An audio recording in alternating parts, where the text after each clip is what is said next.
suggestions, Dr. Tarver, and I mean this, that if the Des Moines Rutledge, the Myron Lawsons, the Ann, the Maple, the Christie, the Zales, we are now the senior members on this board. And I pledge to my friend that if folks like us work together, the heights are beyond. The alumni. I will continue what Mr. Lawson has put in place. We will have an open door policy, and we will talk, we will communicate, and to me, that's the key to the whole 9 yards. And lastly, but certainly not least, are the students.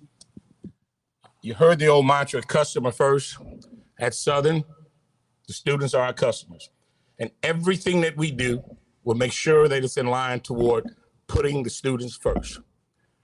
And as I go to my seat, I pledge this new chancellor of the law school a couple of $100,000 so that he can put forth money to recruit some students.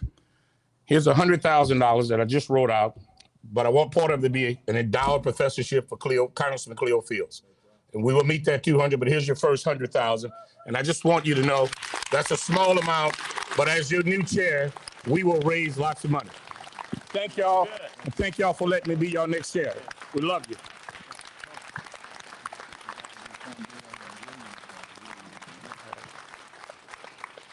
Fondell told me, not Fondell, Alvin Washington said, if you don't recognize Fondell, then Orlando, you can't. We love y'all. Thank you for what you've done, Orlando. You and I spoke last night. Just thank you guys for what you've done. Mr. Gillum, you're the best. I was your first vice chair back in 99 or 2000, maybe 100 pounds ago, but thank you for what you've taught me. Reverend Gillum, people looking at you, and you thank you for the wisdom that you bring here. Reverend Gillum. Reverend Tarbert. They all both look alike. But Reverend Tarbert, thank you for it. I mean, you constantly, believe it or not, I talk to him for spiritual advice. So look, love everybody. Let me get away from this microphone. Looking forward to working with you in January, and God bless everybody. Thank you, Chairman-elect. And look, I wanted to be clear. I think this entire board will be 100% behind Tony. This board has been 100% behind me, not necessarily agreeing all the time, but 100% in support of Southern as we come together. And I'm so grateful for that. And I don't want to start calling names, but I do want to echo what Mr. Clayton said. This governor may be a Republican, and he may share some views that you may not agree with. But the first time I met him was with Reverend Dr. Samuel Talbot. Reverend Dr. Samuel Talbot wanted to make sure that this university would be protected. And before he could even bring it up to the governor, he said he would make sure that Southern would thrive under his leadership. And when you see what we're about to inherit very soon, you understand that he's a man of his word. So I too would like to thank the governor for what he's committed to do, and for allowing me to serve a full term, quite frankly, because he didn't have to do that. He could have removed me in June, and that would have been perfectly his right. So I'm grateful for that as well. So Tony, you have a commitment, and I look forward to all drinks being on you and all the meals from here on out. Let's give him another round of applause. Okay, we'll move. Any more pleasantries need to be exchanged? Okay, we'll move directly to the meeting. This love fest between you and Des Moines was almost sickening, by the way, but we'll accept it as stated. Okay, next we have election of board officers. And here's what I'm going to recommend, that we probably address this by the motion that may be made. I hear some consideration probably will be given by Mr. Des Moines Rutledge, Attorney Rutledge. Thank you, Mr. Chairman. First, I want to join all of us again in congratulating our chairman-elect. I also want to join the chairman-elect in thanking you and Dr. Whitfield for the yeoman job that you both have done in providing outstanding leadership. I would move that we would postpone the election of the vice chairman to the January meeting. You've heard the motion is properly made by Attorney Des Moines Rutledge, properly seconded by Dr. Tolbert. Discussion. Hearing none, all in favor, aye. Opposed, that motion carries. We'll go to item number 6, adoption of the agenda. Are there any modifications to the agenda as printed? I think we have one. Attorney Bosch? Chairman, we are asking that I-4. Push your right button, if you will. Thank you. Chairman Lawson, we are asking that item I-4 be removed from the agenda. Okay. Okay, you've heard the recommended amendment. Question, Board Member Clinton. Yes.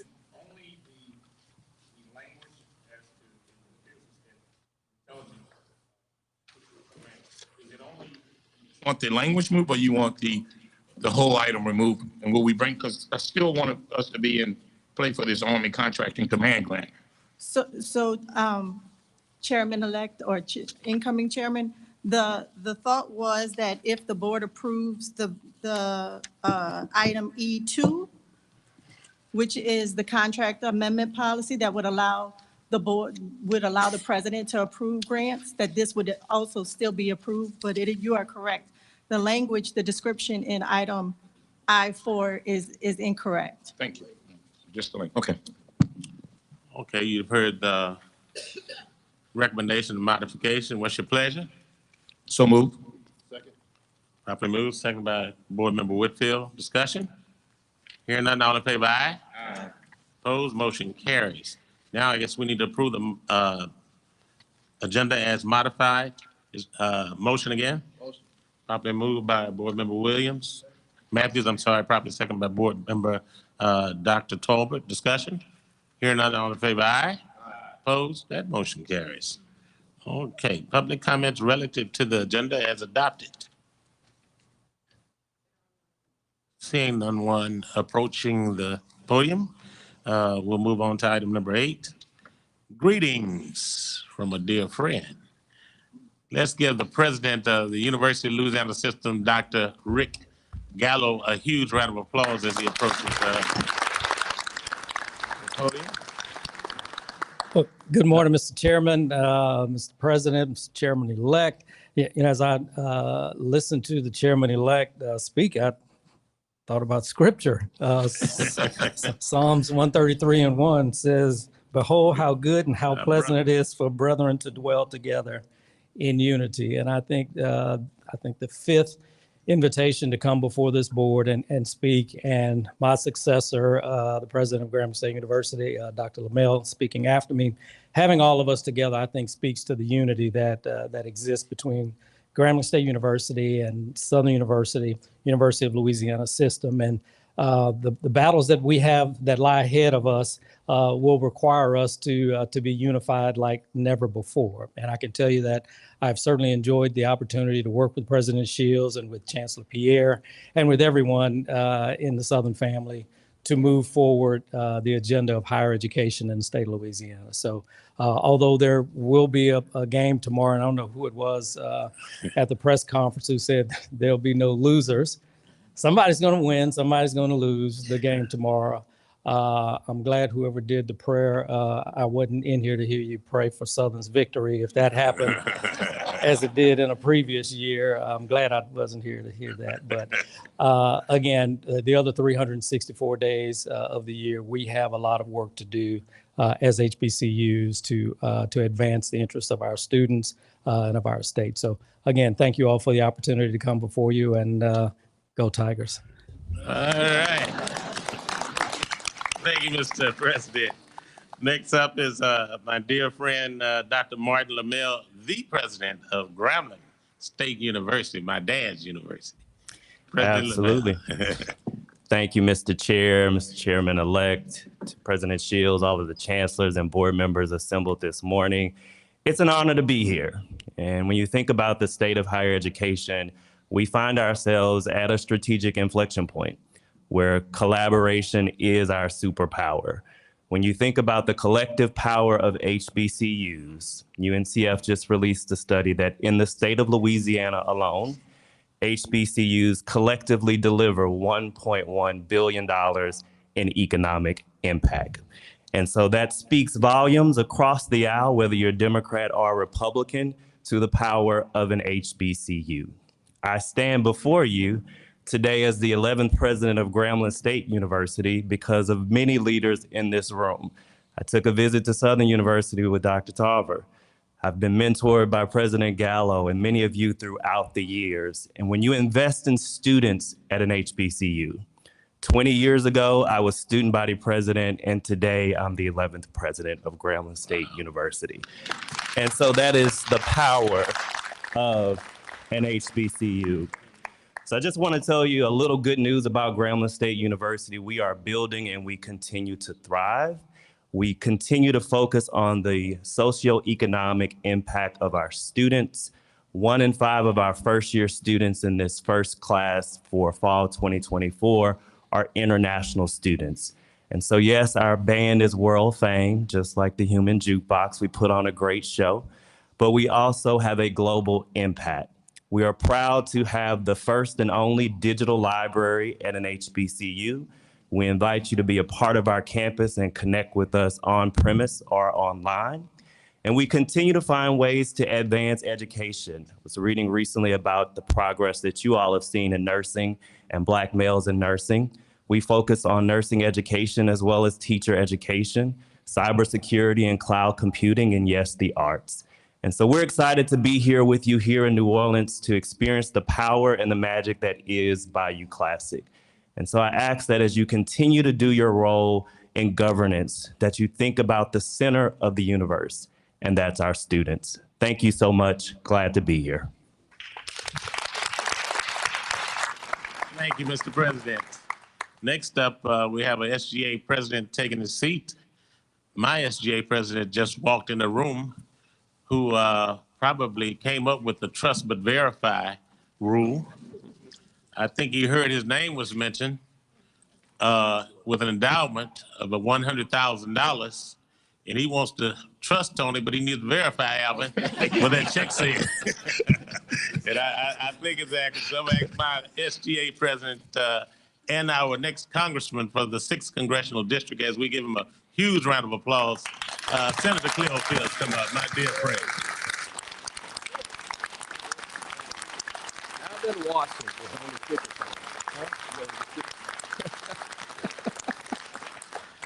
Thank you, Mr. Chairman. Thank you. And I just wanted to stop by because Mr. Rutledge told me I haven't been here to give a legislative update in 2 years. So I decided to stop by and give this last legislative update. But first, Mr. Chairman, if I may, I want to thank a few people on this board, and I want to start with you. It has been absolutely wonderful to work with you as chairman of this board, and I want to thank you for your leadership and thank you for your service, and continue to serve as we move this great institution forward. Thank you. I also want to thank a person who I have grown up with. He was president of Southern University. He was chairman of the board at Southern, and he's on the board now. But I want to thank Mr. Leon Tarver for all of his hard work and his dedication. And he would fight. He would call that legislature and say, look, I need money for this. I need money for that. And his brother would even fight harder. So Leon Tarver, thank you so very much for your service on this board. And all of the other members whose terms are expiring. I have fondly all of you. I've had a wonderful time serving you all as a legislator in the legislature. And I understand that Tony is now going to be your chairman. I want to congratulate you, Tony, as the incoming chair of the Southern University Board. If there are any legislators, I'm going to take about 2 seconds to do the legislative update. If there are any legislators in the room, if you come up, come on up, all legislators. These members of the Legislative Black Caucus, I have had an honor to serve with them. I see one is here. The rest of them still in bed, Bowie? It's rough. Bowie, all of us, on behalf of Chairman Edmund Jordan, want to just let you know what we were able to do this session of the legislature. We have worked hard for Southern and Grambling, but today, Southern. In HB 2, we were able to put about $283 million in 18 projects for the Southern University system, which would include Southern University Law Center, the Baton Rouge campus, the New Orleans campus, Shreveport, and the Ag Center. And just, and Bowie fights like crazy for LSU, Southern University, New Orleans. Anytime, give Bowie a big round of applause. It has been a combination of us working together. We were able to get some increase in the general fund budget. We were able to get an additional $4 million for the Ag Center, an additional $3 million for the system, and an additional $3 million for the Law Center. That was efforts from all of us. And there's another member? Chair. Yeah. Edmund Jordan, who's our chairman, and Kyle Green. I was just giving a legislative update, and I was telling them how we all work so hard together for Southern, not just Southern, but for Grambling as well. And I just want to let you all know it's been an honor. It's been a pleasure, and I appreciate giving me this opportunity to serve you on a state level. And when I get back here next term, I would hope to talk about the monies that we have from a federal perspective.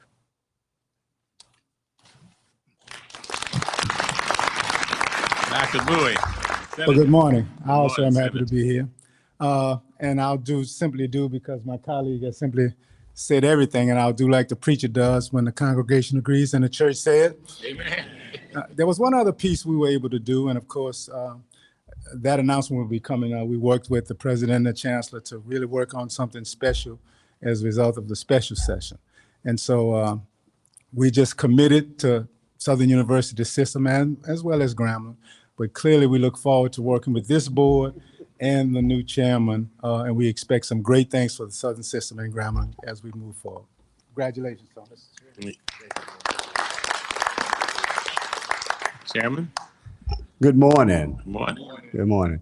I apologize for my tardiness. We were in a meeting, Rep. Green and I were in a meeting with the Black Mayors Association, and I know some of you may know, and if you don't know, one of the things, one of the bills we passed a couple of years ago was creating a Mayor's Institute at Southern University, which will be under the School of Public Policy. And one of those reasons why we did it is because so many of our mayors come from small towns and people that you guys represent as well. And we always find them in trouble with the auditor or some other issues that they just, not anything nefarious, just lack of knowledge and understanding on some of those issues. So what we want to do, and Southern is one of the greatest institutions in the world. Now, you've heard me say this before. But we need to be a resource to our people in other areas, in some of the non-traditional areas. And this is just one of those areas that I think that we can expand and connect with the community and get part of the, back to some of our original mission. I want to take this time, because I don't know if I get another chance to do so. For Mr. Lawson, I want to thank you for your service. Thank you, Chairman. I want to thank you for working with you. It's always been a pleasure working with you.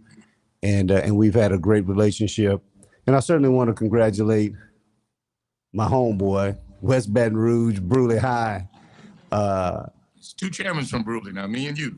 That's right. I don't think that's ever happened before.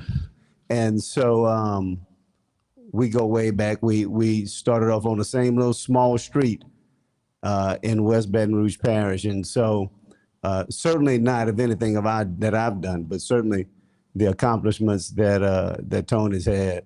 I certainly want to congratulate him in moving this university forward and picking up the mantle from what you've done, Mr. Lawson, and hopefully continuing that path and moving the university forward. So I just wanted to say that. Thank you again. Thank you, Mr. Chair. I see Representative Brash. You want to come say hello? He's certainly been a fighter for Southern and all HBCUs. Good morning. It's always a blessing, an honor, you. and a privilege to be in front of you guys. And I'd just like to thank the entire board for the work that you're doing as far as impacting kids throughout this great state and across this great country. And whatever I could do to help support you guys, definitely count me in. As Mr. Chairman alluded, I'd just like to personally publicly thank my dear friend, Mr. Lawson, for the work that you've done and leadership that you've put forward, and also congratulate my other dear friend, Mr. Clayton. So definitely commend you guys on the work you're doing and the work that you're doing as far as providing resources and education for our students here in Louisiana and the U.S. So thank you guys. Thank you, Rep. Let's give them a round of applause. Get everybody. Okay. Yeah, I get Representative Green. You didn't say anything. I know you want to talk to me, does no idea. Now, first of all, once again, Chairman, thank you. Thank you for your leadership. And to my dear frat brother, Tony Clayton, congratulations on your ascension to the chairmanship. And as a two-time graduate of the system, undergrad and law school, just want to say thank you to the board for the work that you guys have done and continue to do. And as a member of the Black Caucus, look forward to continuing the relationship that has existed to move this university forward. And I guess ditto to what everybody else has said. So thank y'all. Thank you. Mr. Chair, can we give us standing applause to the Black Caucus for what they've done for the students? Absolutely.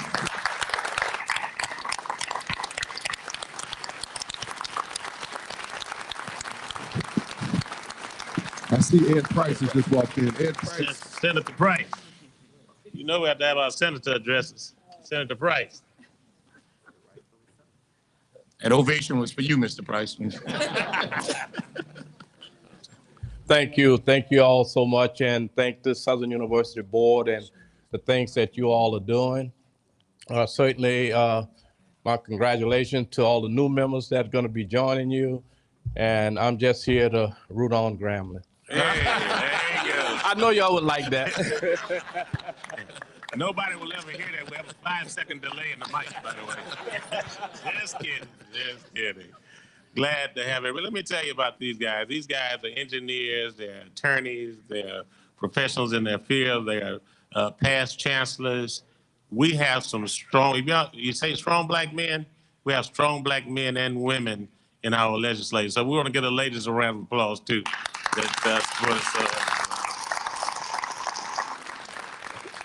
And I want to say a word about Grambling. Don't get it twisted.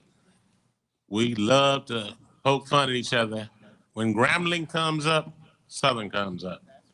We love Grambling State University, and we're going to fight for Grambling, and Grambling fights for Southern University, because Louisiana would not be what it is today had it not been for what Southern University and Grambling State University and other HBCUs have contributed to the state of Louisiana. So thank you for being the partners that you all are. So thank you. Let's give them a round of applause again, please.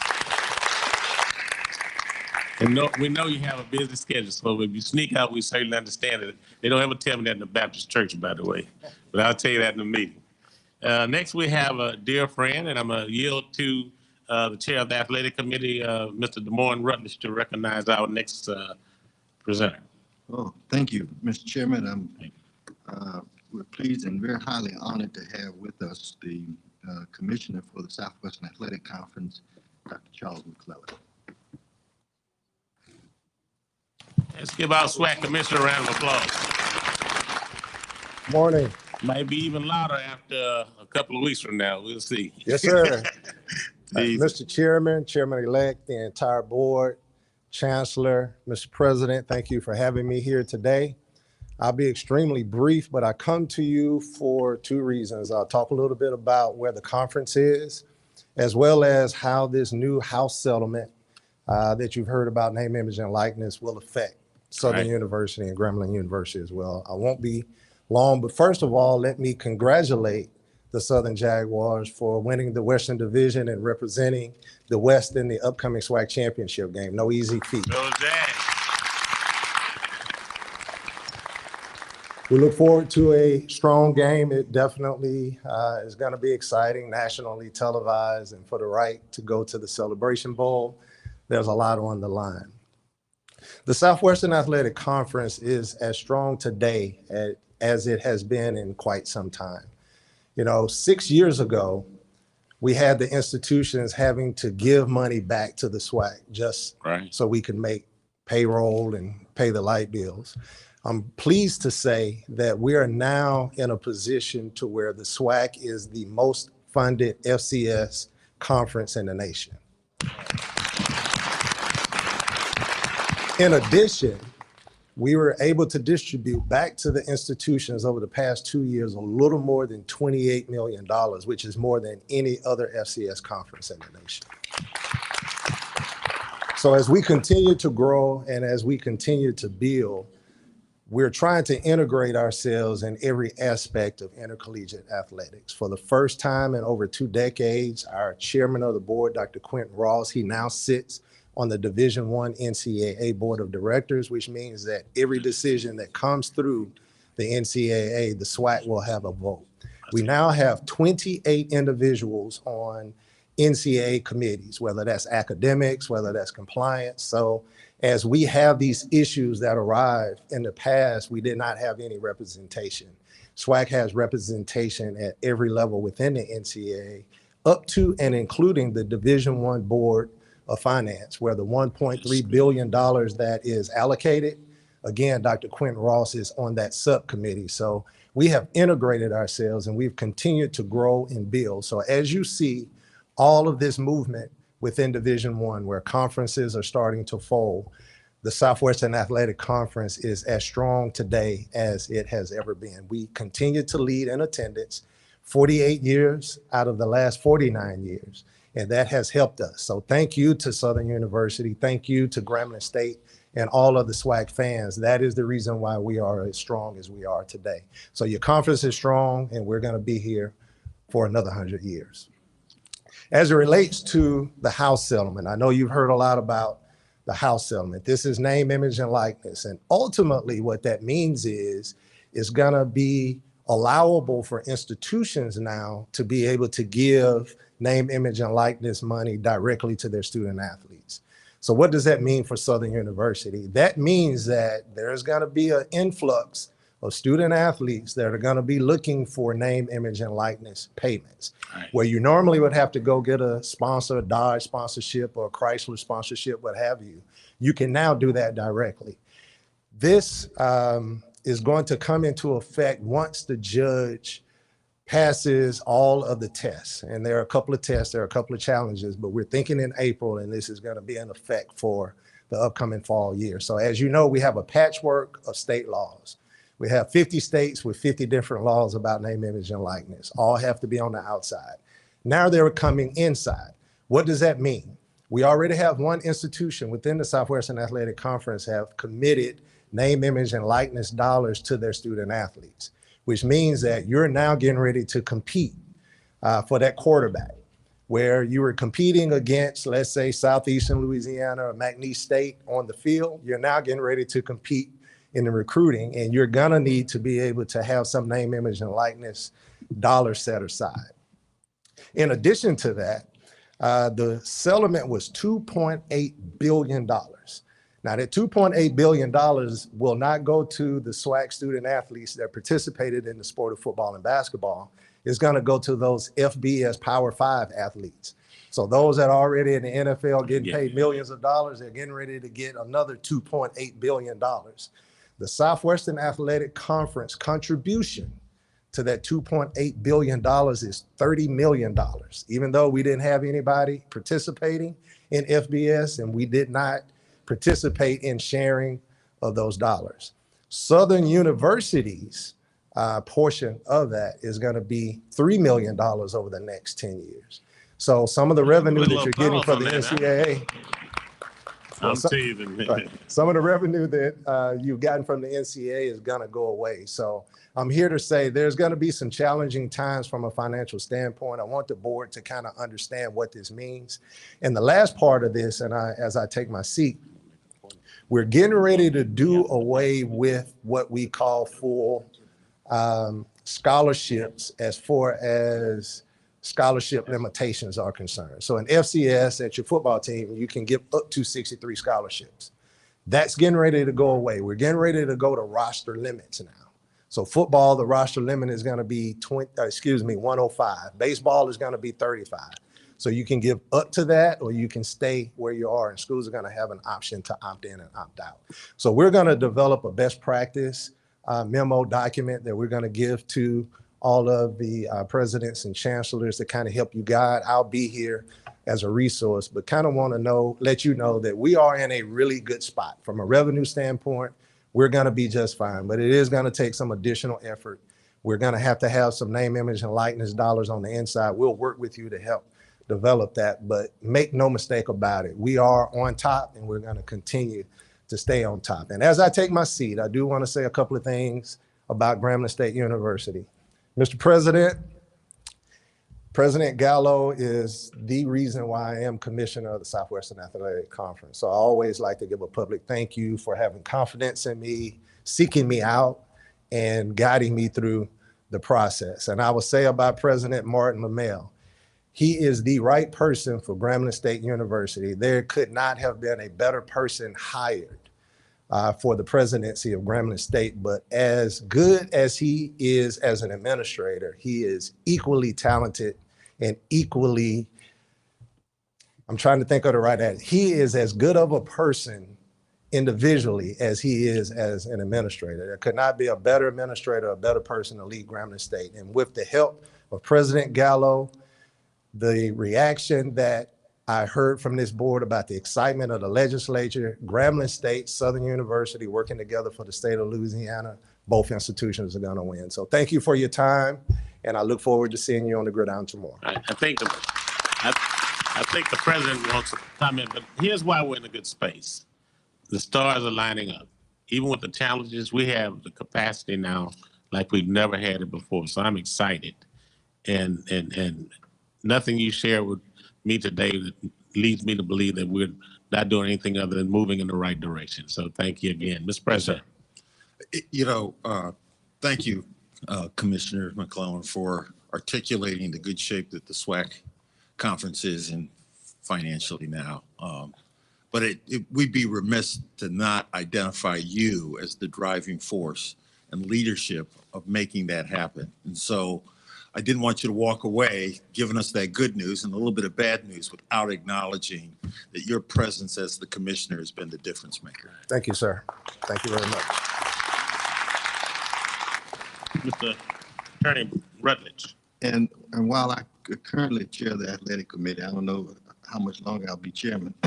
But told you we get along.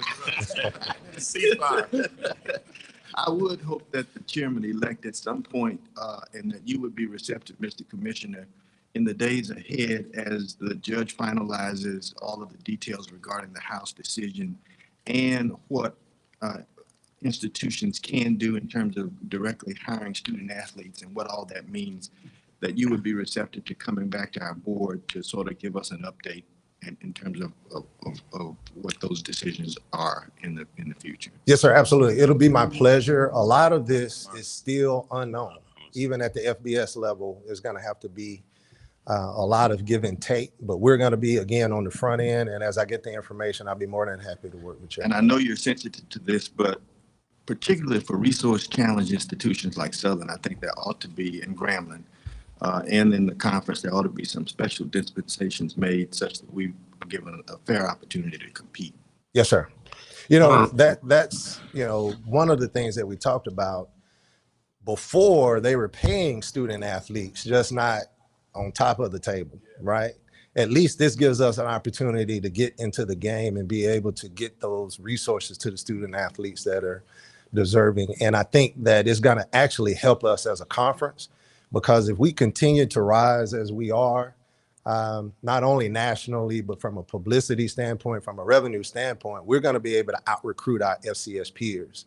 And again, if we continue to stay together as a Southwestern Athletic Conference, and I think that's been one of our bigger strengths, this Black college with the bowl game and playing each other. And, there was a lot of, well, does Southern play Jackson if it's not a conference game? We see that those games are one of the bigger games that we would have. The revenue is continuing to flow in. We have a unique opportunity, if we stay together, to be able to be a driving force. And I think we're going to be able to out-recruit our other FCS peers. So I think that's a good point, and we'll continue to work with you on it. I want to recognize a guy that's kind of been ahead of this conversation. He and the athletic chairman well aware of what's going on, and I think he's bringing that energy with him as he takes the helm. Attorney Clayton. Thanks. Two questions. One, first one, make sure board members can give NIL. I know there's a restriction on it. And my more important question is this, and we brought it up, I think I brought it up to Chairman Rutledge. Under this new phase, I've often said we should be able to hire our student athletes. We make them part-time employees. We make them sign non-compete clause. They won't go anywhere. But then the school can get a break, Mr. President. As an employee, we can get funding from them under this new scenario you're talking about. So think about that, because I've often been a proponent of let's just hire them. And if that parent can pick up an extra 15, 20 grand, or whatever we might pay them, then that'll help that parent's income. And then I think we can get around this NIL deal by having them employees. I see McClinton shaking his head. Either he's laughing at it or he's supporting it. But I hope it's going to be a lot of money. But we'll find the money some kind of way. What do you think about that? Well, I've spent a lot of time on Capitol Hill talking about that exact subject. And there are some pros and cons of student athletes being employees that we'll really have to vet.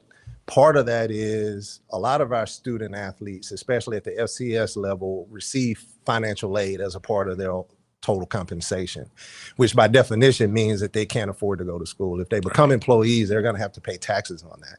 And if they pay taxes on that, the institution is going to have to pay the corresponding tax to it. On top of that, one of the unintended consequences that we've identified is if they are employees and they receive those dollars, it could negate their ability to be able to get the financial aid that you're giving them via an athletic scholarship. So it's got to be some give and take. We're looking at it.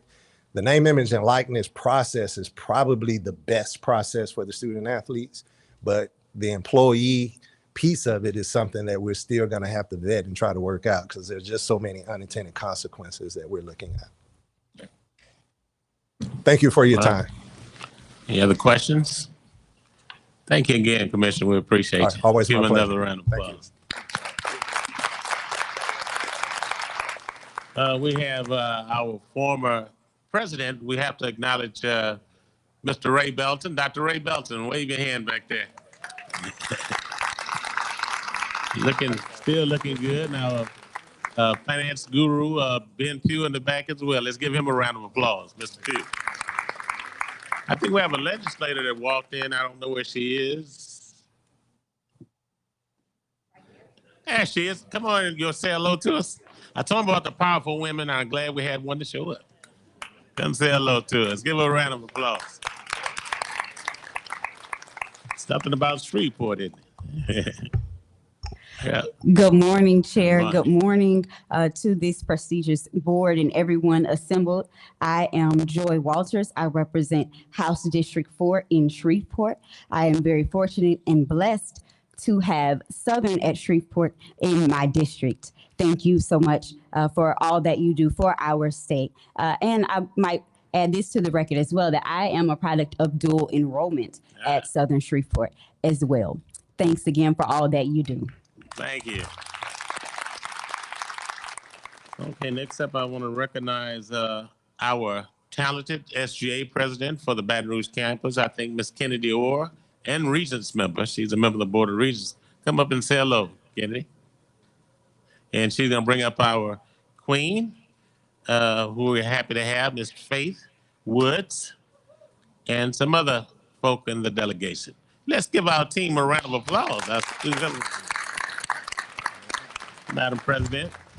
Good morning, Good Chairman, morning. Good and the morning. rest of the board. I hope you all are doing well on this exciting Bayou Classic weekend.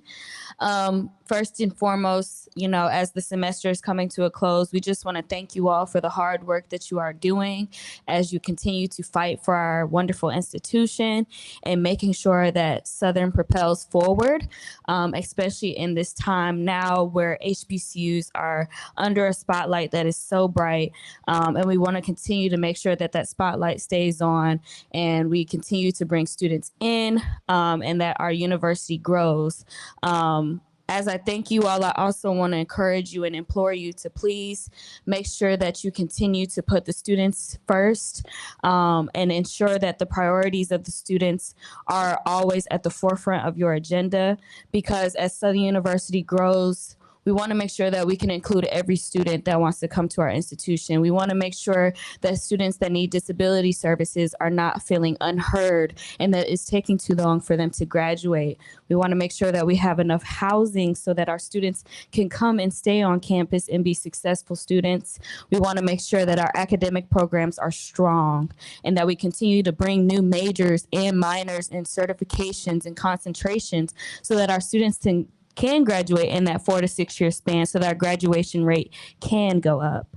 And we just want to continue to retain our students, bring in first new generation students, and overall just making sure that the future of Southern University is secure and that no matter what happens in the state of Louisiana, in the United States of America, and in this world, that Southern University will be untouched and that it will continue to prosper under whatever leadership that we have. And at this time, I would also like to thank every single person that has donated to our St. Jude campaign.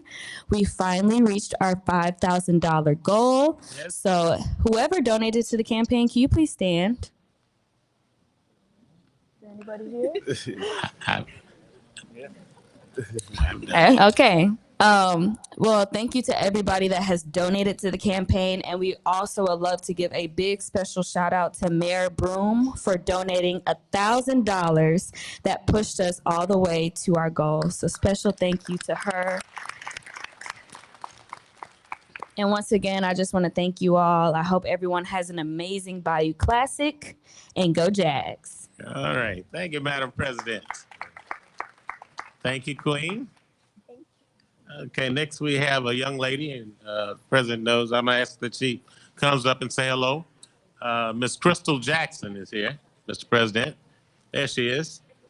She's a very, very talented young lady and decided to join me as a guest and the President's guest for this Bayou Classic. She always brings great tidings. That's funny. Crystal Jackson. Good morning. Good How's morning. everyone? Chairman Lawson, President Shields, thank you so much for allowing me this few moments to share with you. A couple of years ago, during the height of the pandemic, like most of us, we had a chance to be still, constantly running and moving around. And as a daughter of the South, little ways over in Mississippi, I had a chance to observe what I call the genius of the South. And it struck me that what has happened in so many instances is genius has been determined by zip code. And so it caused us to think about launching a Southern strategy. And simply, that is to provide the same access and opportunity to young people here in the South, where I'm from, that people tend to have in other states, San Francisco, New York. And so I thought about where's a great place to host this institute. And the president doesn't know this, the chairman doesn't know this. I researched for about 2 years, met a lot of HBCU presidents and board members, but I was introduced to Southern by one of your sons, Ron Austin, and I was very impressed. A couple of things I observed that people probably take for granted. One, it's the power of Southern University and the stretch and reach you have, not just in the South, but across the country. And so when I would talk to funders and investors, they were like, it's a hidden gem. You sit in the corridor of energy, you have the boldest presence in the Southeast, and then you're proximate to New Orleans, which is probably the most populous city in the South. So I said, all of these opportunities that people have not acknowledged and appreciated. And so after quiet time, praying and thinking about it, I met your chairman. And then he so graciously allowed me to spend time with the president. So we're going to launch the Mosaic Genius Institute housed at Southern University. Why is it? Yes. Why is that so significant? It's significant because we curate $3 billion annually to provide access and opportunity to people that look like us in this room, social entrepreneurs, and even Black venture capitalists. So I've been doing this work for almost 30 years. I started when I was 2. And I'm happy to finally land the plane and to land it where my people are and with, I think, the best and brightest and the most capable leadership. Thank you, gentlemen. I appreciate you greatly. Thank you so much, Chris. Okay, we're going to get into our special presentations. I think item number 11A is Our Lady of the Lake health presentation. Al, there it is right there. Okay, and good morning, Mr. Chairman. Oh, sorry. Good morning. Go ahead. You ready? Oh, okay. Good morning again, Mr. Chairman, Mr. President, members of the board. Happy Bayou Classic. Glad to see you all here today. Our Lady of the Lake Health has been a partner with the university for more than 2 decades. Their consistent investments in our programming, in particular, the College of Nursing and Allied Health, has been very instrumental in helping us to execute what we are trying to do. As we began our capital campaign 2 years ago and started to have discussions about raising $750 million over a 5 to 7 year period, Our Lady of the Lake was one of those business partners we wanted to make sure was in a leadership role in that campaign. And they stepped up to the plate immediately, directing a gift to the College of Nursing for $5 million.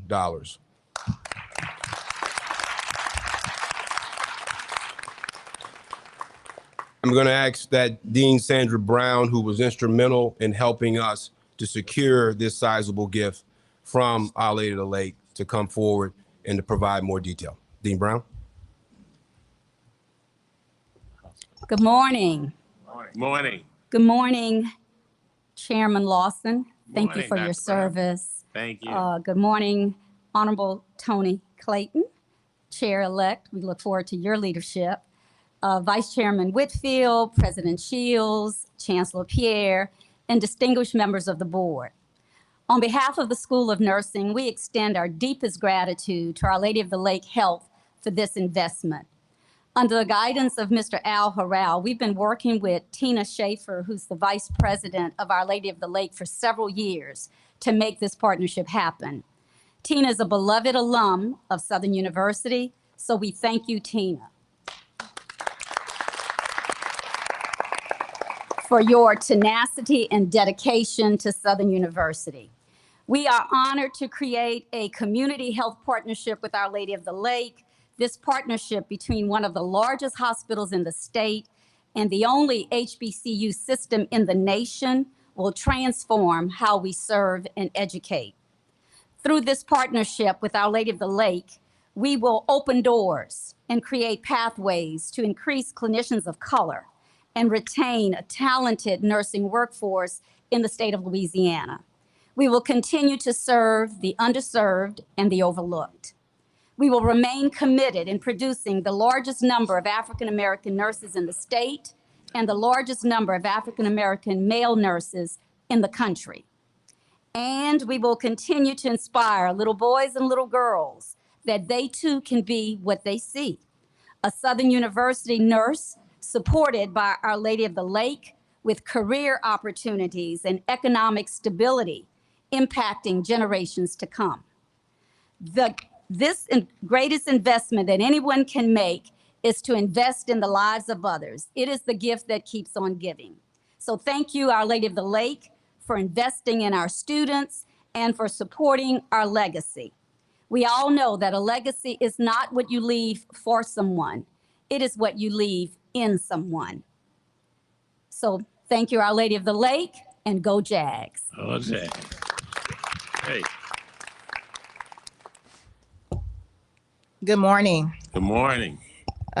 President Shields, to our Chair, Chair-elect, and all of our distinguished board members. My name is Tina Schaefer, and I stand before you as the Chief DE&I and Talent Strategy Officer for the Franciscan Missionary Ladies of Our Lady Health System, which Our Lady of the Lake Health is a part of. I also stand along with my colleague, the Senior Vice President of Clinic Operations, LaDonna Williams. We are delighted to announce this transformative gift to Southern University A&M College School of Nursing and Allied Health. This partnership reinforces Our Lady of the Lake's health dedication and commitment to the community.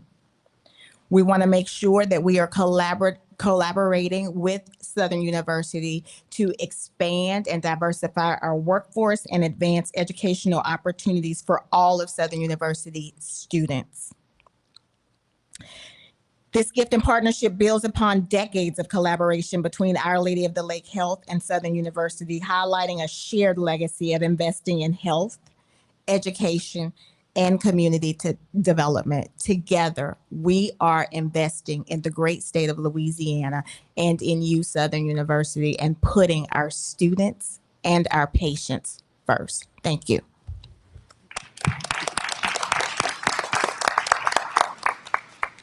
That's all we have. That's a lot. Yes. We can't ask much more. Thank you all so much again. Thank you.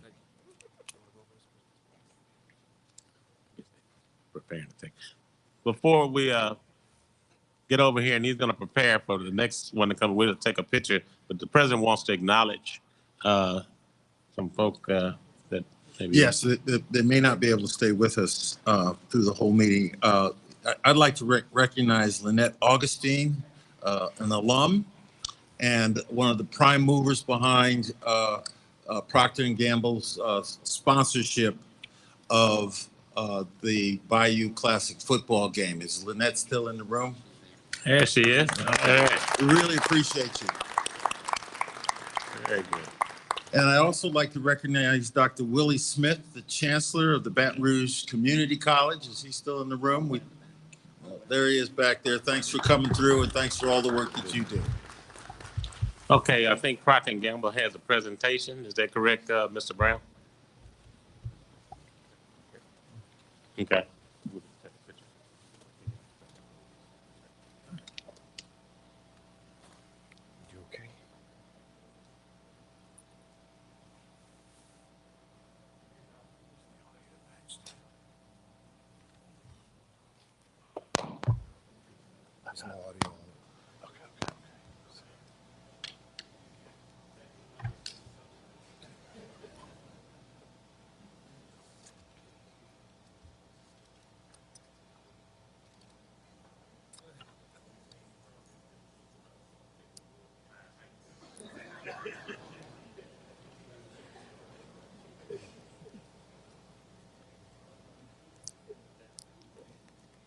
Good morning. Happy Bayou Classic Eve, everyone. To the Board of Supervisors, thank you for giving us this opportunity. I am Lynette Augustine. I am a 1993 electrical engineer graduate of Southern University. My daytime job is the Global Oral Care Supply Chain Director, where I spend about 50 hours to 60 hours a week. My nighttime job is Southern University. So I own recruiting for Procter & Gamble for Southern University. I also lead the Bayou Classic activation for Procter & Gamble, and I co-lead the business and industry cluster. Procter & Gamble is proud to be the presenting sponsor for the 51st Bayou.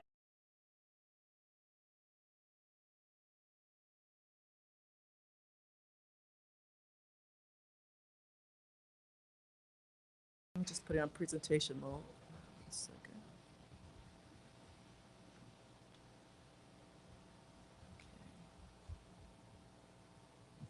We'll roll with it.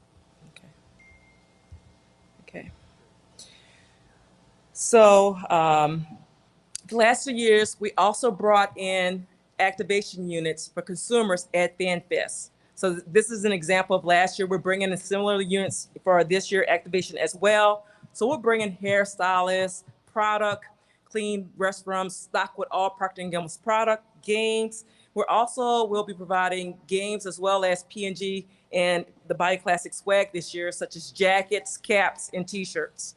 So we provide over $400,000 in product during the Bayou Classic at the parade, through hotel sampling, and also at FanFest. Southern University also received nearly $100,000 in grants from Procter & Gamble's higher education grant process. We worked closely with Ms. Tamara Montgomery. In the past fall, we submitted 6 grants. We're expecting to receive about $40,000 in the January timeframe. Southern University has the potential to receive $500,000 in grants in the next 10 years through the Procter & Gamble grant process. Our Procter & Gamble team also spends a lot of time on campus with the students. We're providing an overview of our company. We have job opportunities across the United States. We also train students on our hiring process. This is a great win for the students, the company, Procter & Gamble, as well as the university. We also engage with the freshmen by making sure that they understand the opportunities that we have within Procter & Gamble on day one. So this is an example of the freshman pinning ceremony last August. Procter & Gamble also has a HBCU program. So this is an example of the program we initiated in the fall as well. So we provided about $300,000 in full-size products to the students. We also provided free massages, games, and we partnered with Mrs. Tamara Montgomery to make sure we followed all the campus protocols, the security, making sure it was placed in the right position, to make sure that it was a success for the university as well as for Procter & Gamble. So when we look at recruiting, we also send in about 14 to 15 managers from across the country. So this is an example of Career Day at Southern University. We bring in recent hires to make sure that they can provide their perspective of how their first day, their first months are at Procter & Gamble to the incoming students as well, to make sure that we continue to support our recruiting within Procter & Gamble. This is just an example of the scholarship processes that we have within Procter & Gamble over the last 4 months. We do provide this information to Ms. Tamara Montgomery. And so we want to make sure that we provide the scholarship access to the students. There was a $10,000 Tide scholarship. There's a $5,000 Bowl scholarship as well. And currently we have a United Negro College Fund scholarship at $2,500. For the Bayou Classic weekend alone, we are providing 8 students with $16,000 in book awards. We're also working to make sure we work with the business and industry cluster so that we can send out monthly reports to the students and also create a portal so they will have access not only to Procter & Gamble scholarships, but to all the corporate scholarships that are available. So we've been with Southern University for 50 plus years. So we have a very strong connection. And so as we start looking at our footprint that we have on campus, how do we grow that footprint with other corporations? And so that's what the work that we're working in the business and industry cluster. So we're working with Ms. Tamara Montgomery, Dr. Laura Young also sponsored the business and cluster team as well. And so we also collaborate with President Shields, Chancellor Pierre, Al Harrell, to make sure that our goals align with the university goals. Over the last 12 months, the business and industry cluster has grown from 11 to about 35 corporations. We are working aggressively to move that number to 100 corporations. 100 corporations, when you look at the membership fees alone, will provide $500,000 in funding to Southern University. And as you look at the Procter & Gamble footprint on the funding that's available, it's also projected to have a $50 to $70 million impact year on year. That's on funding alone, in addition to products, in addition to scholarships for the students as well. In the fall, we also work with the executives to provide leadership training, master classes to the students. And we also provided training sessions to the faculty on certain pieces to help broaden the technical mastery. So we've trained the students on interviewing, for example, on business etiquette, on proper communication from a business perspective. This training will allow the students to enter corporate America and allow them to have high performance. When they have high performance, it would also allow and create a suction to allow us to come back and recruit even higher numbers of students. So a sincere thank you to Dr. Laura Young, please stand, and also Ms. Tamara Montgomery, please stand. These ladies have been instrumental and amazing to the Southern University Business and Industry Cluster. So my gratitude and heartfelt appreciation to them. So as we imagine 10, 15 years from now, 10 times the students, 10 times the funding from corporate, that's the direction that we're going. So I am extremely excited about our journey with Procter & Gamble. And I'm also extremely excited about our journey with Southern University Business and Industry Cluster. And sincere thank you to everyone. We greatly appreciate your leadership. Go Jags. Thank you. We appreciate it. And that's Thank you. true partnership that Procter & Gamble has with us. And several of our plant managers have been graduates. And of course, my neighbors were the Coneys there, and Andy Carey, Natalie Woods, Hertz. So we have a pipeline that are very, very significant with Procter & Gamble. So thank you very much. Thank you. Okay. We'll move on now to Kendall Corey, I think we're going to have small business. I'm going to pass on that. So, Grief and Trauma Center, we're going to have Miss Millie Charles School of Social Work. You had a chance to meet Miss Dr. Millie Charles, wonderful lady. Dr. Ammons. Mr. Chairman, Mr. Vice Chair, Chair-elect, members of the board, President Shields, colleagues, happy Bayou Classic, first of all. Thank you. The Millie M. Charles School of Social Work at Southern University at New Orleans has been an exemplar of excellence since the beginning of the institution. And a few years ago, through a partnership with the city of New Orleans and funded by the Wisner Foundation, the School of Social Work created the Grief and Trauma Center to provide support to children and families in the New Orleans community suffering from traumatic events. Today, we are going to announce a major gift to the center, the Grief and Trauma Center, and I'm going to ask Dr. Kim Rugan to come forward along with our Dean Rebecca Chasson, and Dr. Torrin Sanders from the School of Social Work. Good morning, Good Chairman morning. Lawson, President Shields, Chairman-elect Attorney Clayton, and honorable members of the board, other chancellors that are here, and our esteemed guests.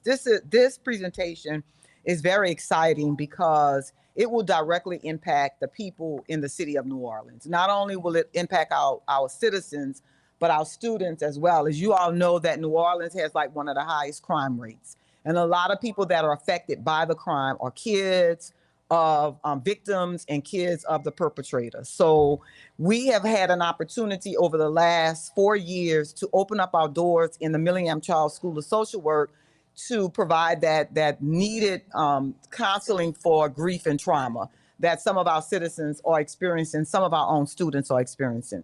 We have an anonymous gifter who rears her head very frequently to provide funding. She does not want to be given any accolades. She does not want her name exposed, but she gives money to the Grief and Trauma Center. This year is a little bit special because she decided that she would like to have Aretha Castle Haley's name put on the Center of Grief and Trauma. Aretha Castle Haley was a graduate of Southern University in 1999.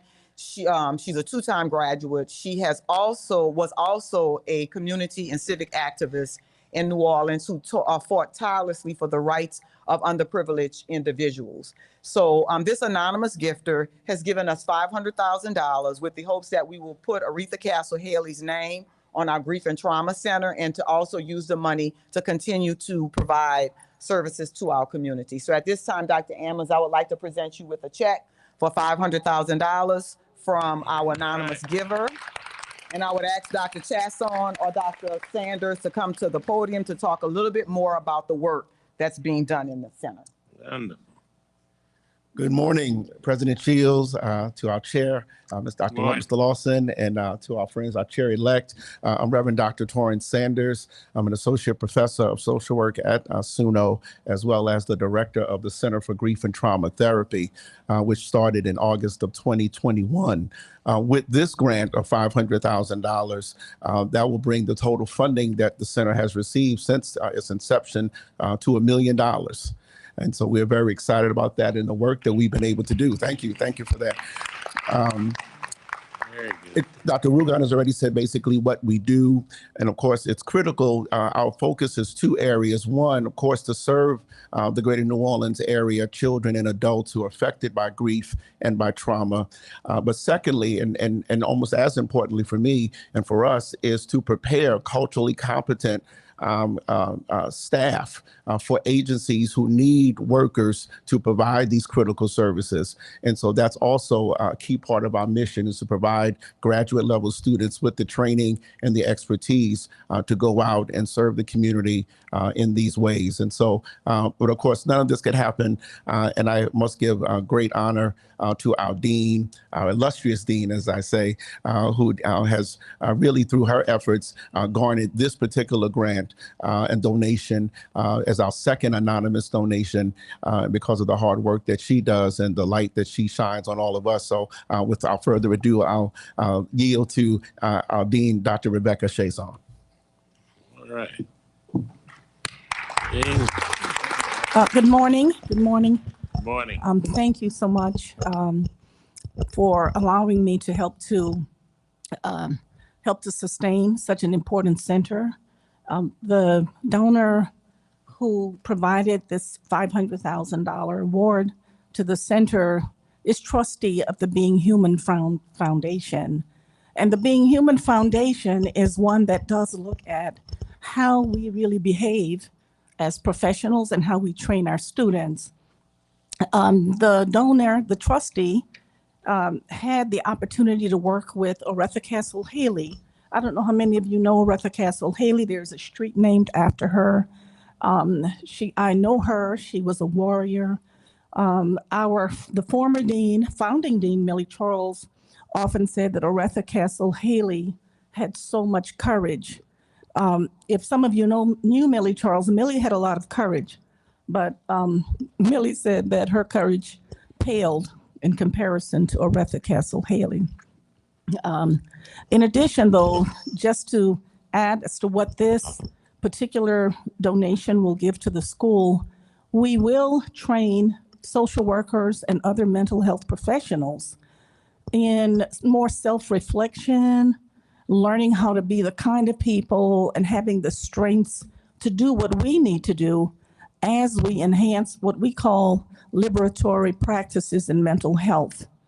I know that's a longer term. How do we do liberation when we work with our clients, when we work with people who've suffered grief through grief and trauma?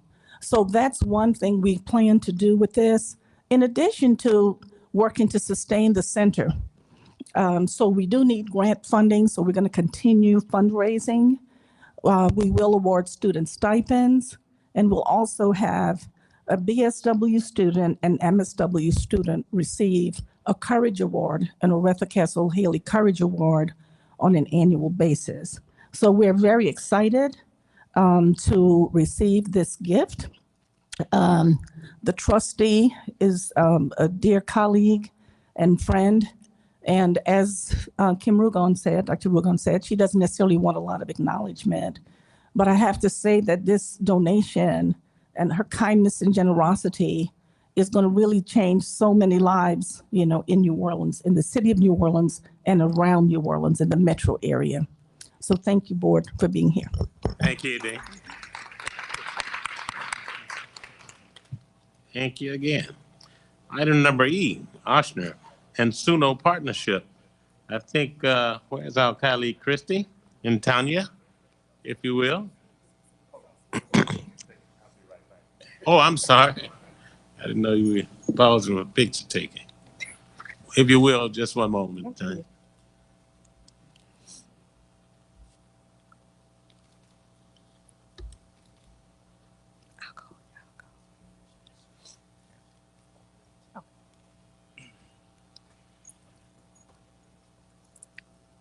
When we started dreaming about nursing at SUNO a few years ago, we realized that one of our biggest challenges was going to be clinical rotations for our students.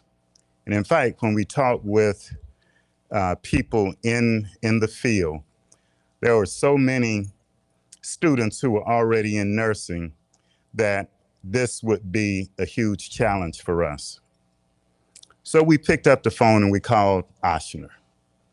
And not only did Ochsner offer clinical rotations, they offered the entire network of healthcare facilities under their umbrella. And here we are today, having our third cohort, and Ochsner is going beyond providing clinical rotations. And today, the Ochsner Health System is here to make an announcement of a major gift to the School of Nursing at Southern University at New Orleans.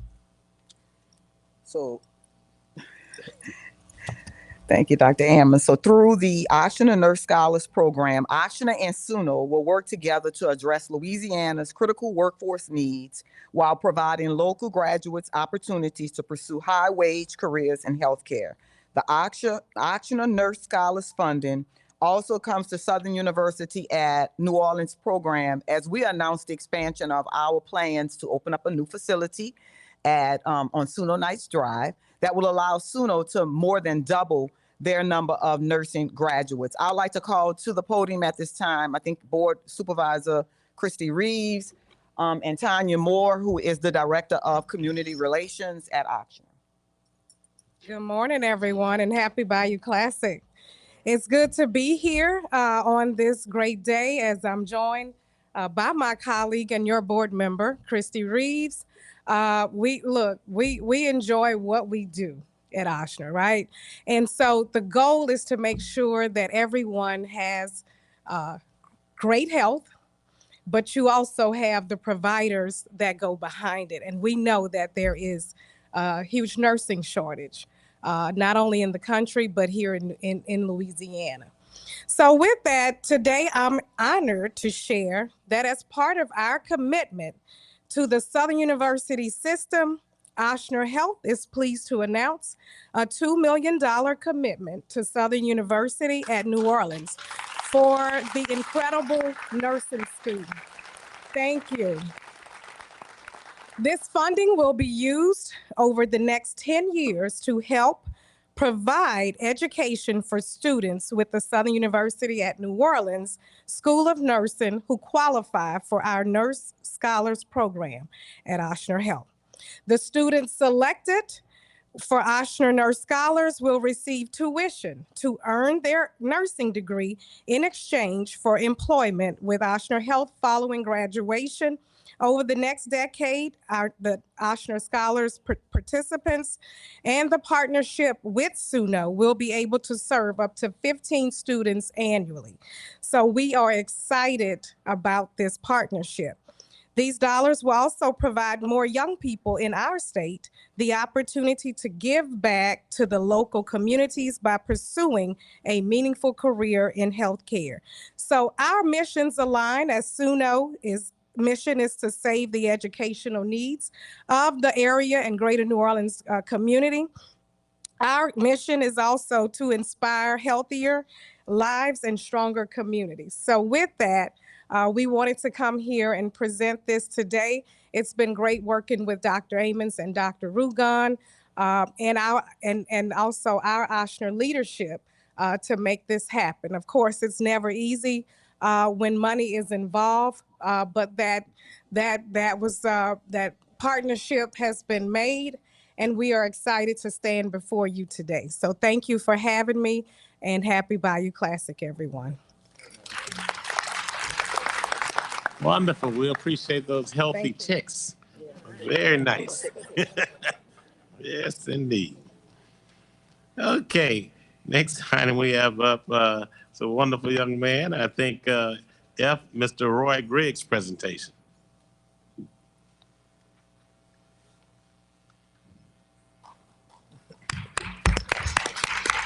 Good morning, Mr. Chairman. Morning. Thank you so much for your leadership and your continued support to our chairman-elect, Attorney Tony Clayton, and Vice Chair Whitfield, and honorable members of the Southern University Board of Supervisors. I stand this morning because Southern University at Shreveport has two check presentations, one for Mr. Roy Griggs in the amount of $70,000. Mr. Roy Griggs is one of the leaders and partners of our Roy Griggs School of Business, and we're really excited about the partnership that we have with him. We also have a check from Jacqueline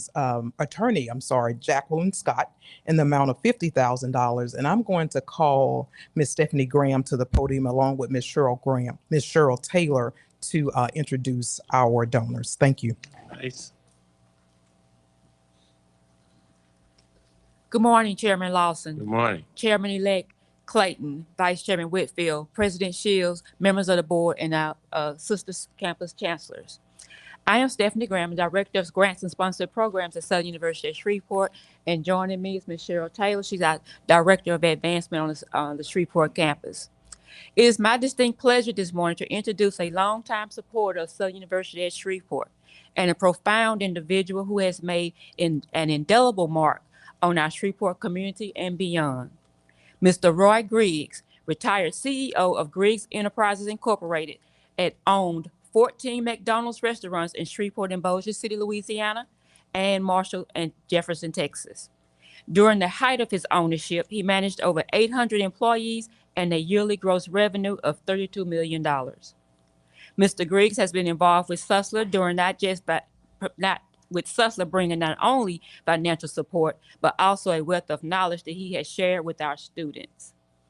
A small yet significant part of his legacy is the Roy Griggs School of Business established on the Sussler campus.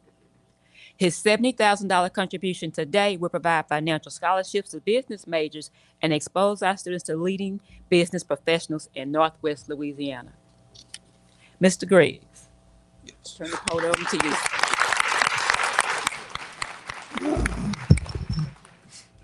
Good morning. Good morning. Good morning.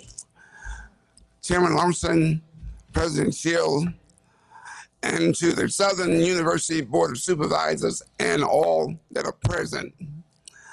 I'm happy to partner with Dr. Gant, the Chancellor, and the present administration, the faculty, staff, and students of Southern University at Shreveport. As President and CEO of Roy Griggs School of Business, we are ensuring that Sussler, Roy Griggs School of Business students are successful and preparing to compete in a global workforce. We present this check in the amount of $70,000 and look forward to a long partnership with Sussler in Shreveport. Thank you and happy Bayou Classic. Wonderful. That's what I'm talking about. North to the south. Our next donor is also a phenomenal supporter of Southern University at Shreveport. Beyond her support and contributions, Attorney Jacqueline Scott is passionate about mentoring young people. She is the owner of the Cajun Court reality show, which hosts quarterly events around Caddo and Bossier parishes. She provides resources for free tablets, financial aid, mental health counseling, jobs, homes for veterans, and free haircuts to those in need. Her sister, Mary Scott, is a retired professor from Southern University Baton Rouge. Dr. Gant had the opportunity to be one of her students. Today, Attorney Scott and her sister, Mary Scott, in honor of their brother, Milton Scott, are presenting Dr. Gant and Sussler with a check for $50,000 for student scholarships. Attorney Scott and Ms. Scott, would you please join me at the podium?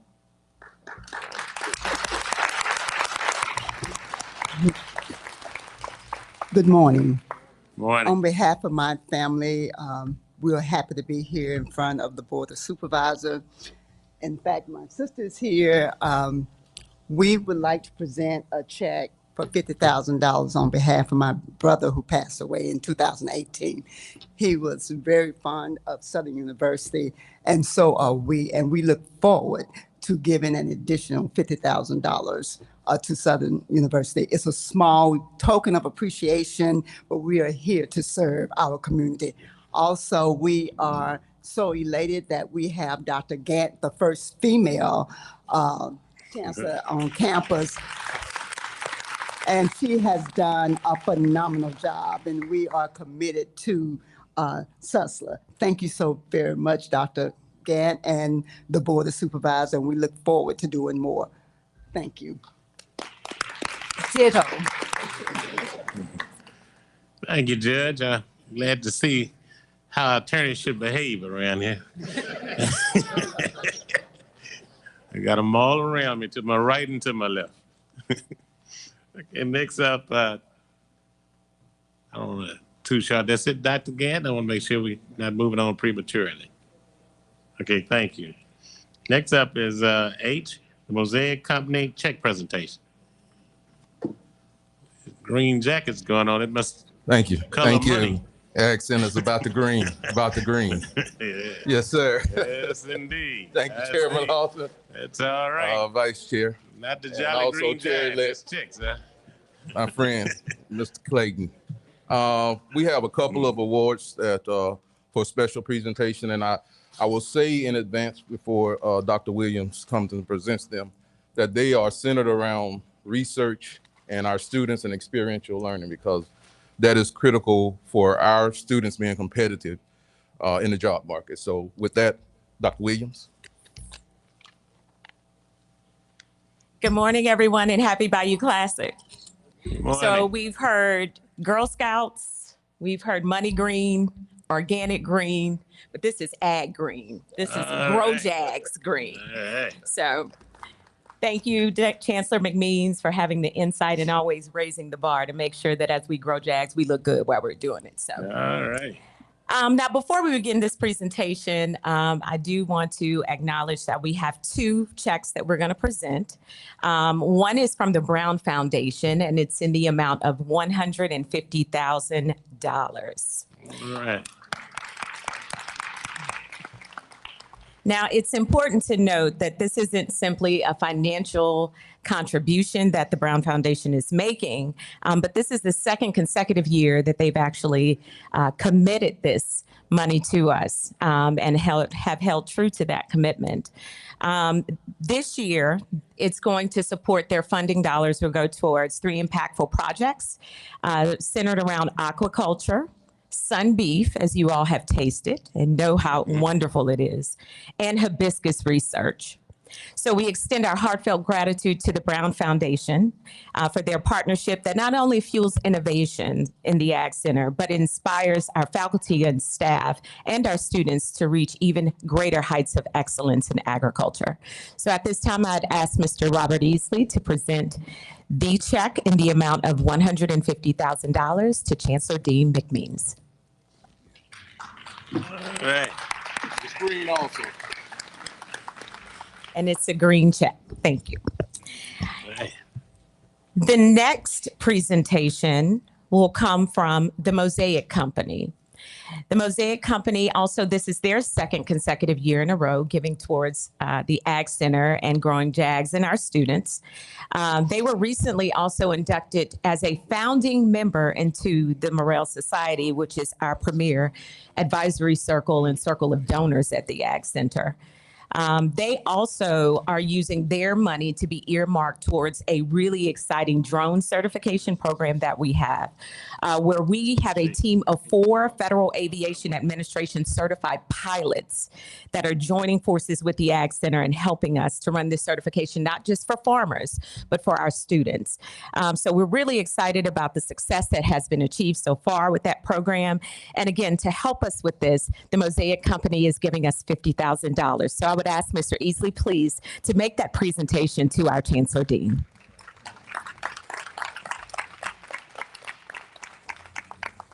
And lastly, but not least, I just want to acknowledge the U.S. Department of Agriculture, their U.S. Forest Service, who recently gave the Ag Center $2 million.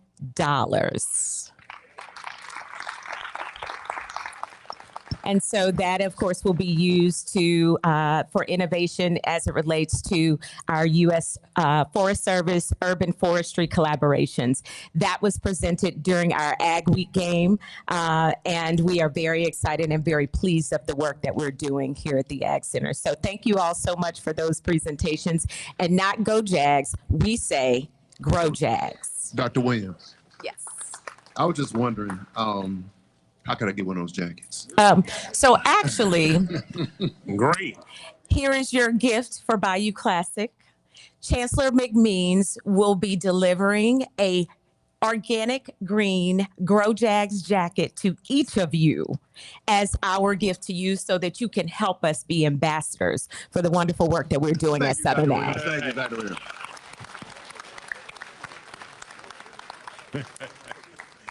All right, isn't that nice? Okay, we're gonna skip the agenda a little bit. We have a gentleman that needs to move a little further. We has to catch a plane, so I'm gonna jump to 13G, and that item is requests for approval for the establishment of the Maple, Jackson, Richmond, and Sidney L. Richmond Jr. Endowed Scholarship, and the Maple, Jackson, Richmond, and Sidney L. Richmond Jr. Endowed First Generation Scholarship. At this time, I'm going to ask that our distinguished congressman and our friend, that's right, that's you, Cedric, Cedric Richmond, come forward. Let's give him a round of applause. Very good friend of Southern University.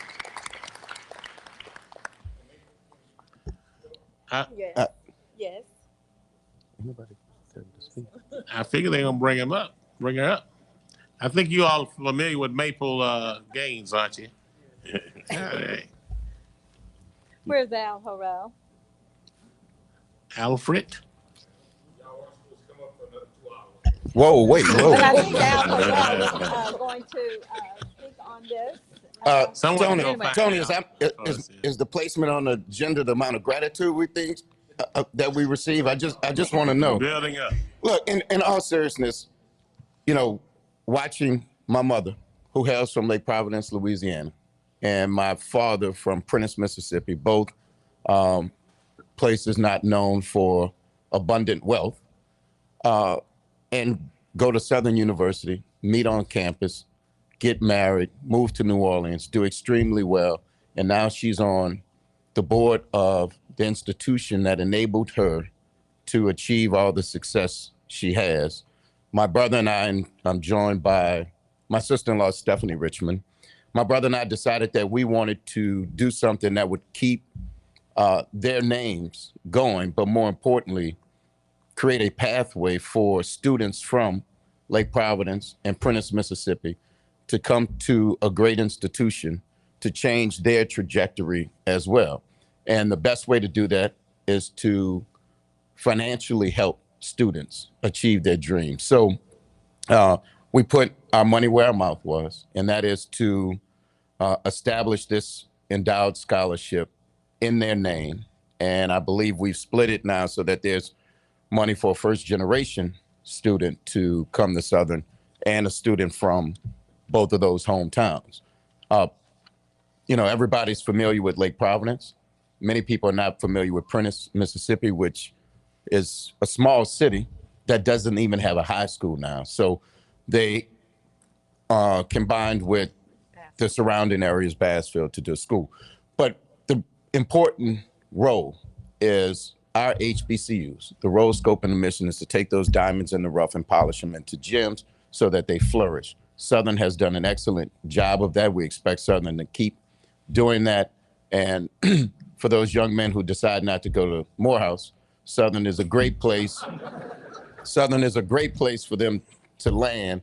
And we wanted to make sure that we did our part. And we're going to continue to do our part. And we're going to continue to do it in my mother's name and in my deceased father's name. So thank you all. And look, I will just tell you that many people around this table, Tony, I'll call you out, actually gave to the scholarship at an event that we hosted at our house. So Tony, we want you to keep giving till it hurts. And thank you to the board.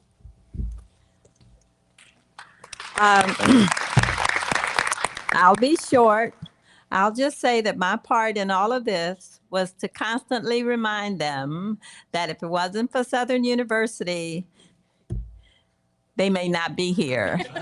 So I challenge all of you husbands and wives and so forth that met at Southern to encourage, let your children know how important a role Southern played in their lives. So give. Go Jack. There you go, baby. Thank you very And I much. want to introduce, oh, they already said, but I encouraged her to come. She was coming, but she got here a little earlier. She's from Allen, Texas, married to my oldest son, Sydney. This is Stephanie Richmond. Hello, Stephanie. Hello. Stephanie doesn't like a mic, huh? No, I'm good. I understand. She's a Jackson. Thank you so much. That's what we do. Oh. 550,000. 550,000. Just for the record, Tony, during the pandemic, I sent y'all like $100 million from the White House. Okay. Absolutely. He's a friend of Southern, that's it. All right. Joe W. and Dorothy Dorset Brown Foundation presentation. We did that one. That should be. To remove that one. Okay. You heard the motion on 13G by Board Member Clayton and properly seconded by Board Member Tolbert. Discussion? Hear none, all in favor, aye? Aye. Opposed? Motion passes. Okay, we'll go directly into item number I, request for approval of contracts, amendments, agreements, missing Chancellors report. How about we do that one first? Item 12. We'll go to, now we've done I. Understand I'm moving. Okay, item number 12, Chancellor's report. A, above and beyond. We will start with our host, Dr. Ammons. Thank you. Work our way down. All right. Thank you, Mr. Chair. And I also want to extend my thanks and appreciation to you for your leadership. Thank you. Of this board, and congratulate Attorney Clayton for his election as new chair-elect of the board. And I look forward to working with you, Mr. Chairman. And to all of the members who will be leaving the board, I want to thank you for your leadership, for your love of this institution, and for your friendship. And I know that we'll continue to have our talks and our relationships as we go forward. Before we get to the above and beyond, there are a few things that I want to say about nursing. In October, we were notified that the Commission on Collegiate Nursing Education granted full accreditation to our nursing program. This accreditation became effective March of this year and extends through December 31st of 2029. Our new program has the full-length accreditation by that association. The other thing is that we have, at least we haven't, but the architects have completed the design of the nursing building on our campus. The construction documents are now being prepared, and we are planning for a groundbreaking in the first quarter of the year. We think that it's going to be sometime in January. Chairman Clayton will work with you and the board to make sure that as many of you as possible will be available to come here to New Orleans to be a part of the groundbreaking. Healthcare is taking a prominent role at the institution. And just last week, the American University of the Caribbean came to our campus through a relationship that has been built by former Chancellor Lisa Mims Devizin and Dr. Ibrahim Akadi, both professors of biology.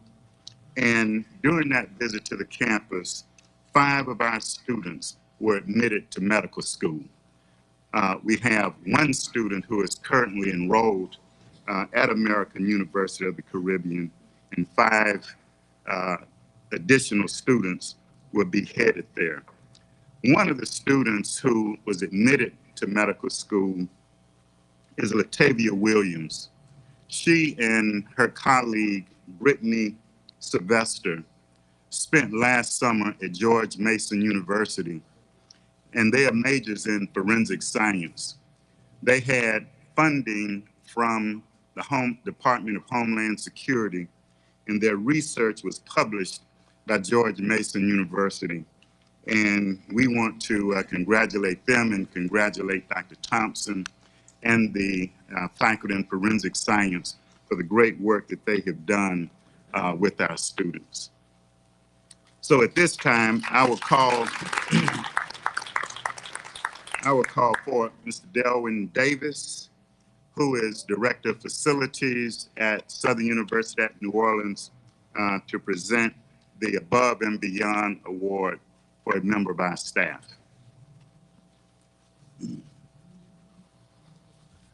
Thank you, Mr. Chancellor, Mr. Chairman, Chairman-elect, and the esteemed board and other guests. I'm back. Last time I presented this award was in July. Today I'm presenting the same award, but to a different individual, which is on my staff, Ms. Lily Brown. Ms. Lily Brown, can you come forward?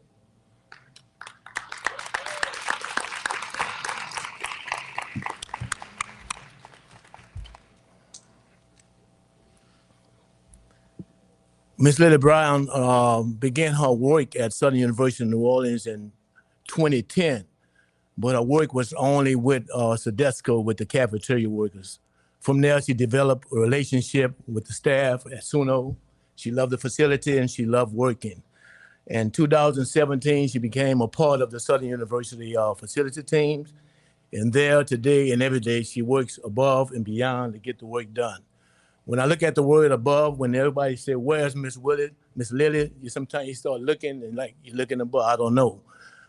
When you look beyond, you're looking to see what she is. Well, she's in the trenches every day, getting the facility clean and making it conducive for the learning, and the environment is safe for everybody to come to Southern University in New Orleans. I present this award today to Ms. Lily Brown. Thank you. I would like to thank Ms. Ru and the rest of my co-workers, because it's a team effort, not just for me, but for the whole team. Congratulations. Congratulations.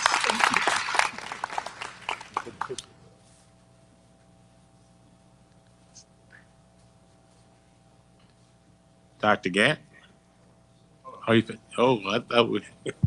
And now for the student above and beyond, Supervisor Dana, That's right. Dana Bailey will make that presentation.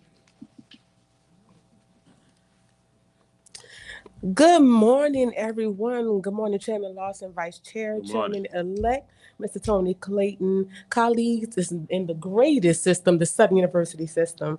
It is my honor to present the Student Above and Beyond Award to a New Orleans native and proud graduate of St. Augustine High School and the proud son of Miss Carolyn, Mr. Jeffrey Ducree, Jr. Mr. Jeffrey Samuel Dupree Jr. is a senior pursuing a degree in interdisciplinary studies with a focus in psychology. He plans to attend the School of Social Work, to gain his master's degree and to become a guidance counselor. He has a passion for helping others, and his work is just undeniable. Since arriving at SUNO, Jeffrey has excelled as a residential assistant, a member of the Student Government Association, a night ambassador. He also is the basilisk of the Alpha Lambda chapter of Omega Psi Phi Fraternity Incorporated, and currently he serves as the 9th District's 2nd Vice Representative, and most recently, he was inducted into the 9th District inaugural 40 Under 40. Jeffrey, I just want to say your resilientness, leadership, and unwavering commitment to serving others define what it means to truly be a knight. And on behalf of the Southern University system, I am so proud to honor you and present you with the Student Above and Beyond Award. Congratulations, Jeffrey.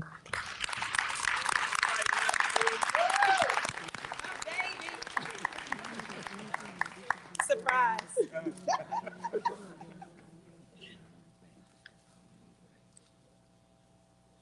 That's correct.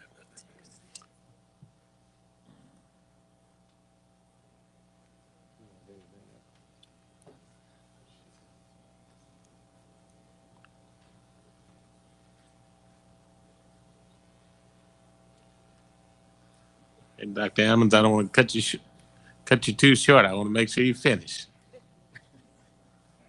Okay, thank you. Dr. Gant. Good morning again to Chairman Lawson, Chairman-elect Tony Clayton, President Shields, honorable members of this Board of Supervisors. I am excited to announce just one brief announcement before we go into the above and beyond. Sussex is one of the 10 HBCUs to be awarded the U.S. Department of Energy HBCU Clean Energy Prize competition. The Power Jags team won $100,000 in round one of the competition earlier this year, in round two of the competition for $100,000. The team is currently preparing to win round three of the competition for $1 million. And I want to just thank our dean and our electronics department on our campus for the hard work, and Dr. Moses, what he's doing to lead this effort, as well as collaborating with the other campuses in the Southern University system.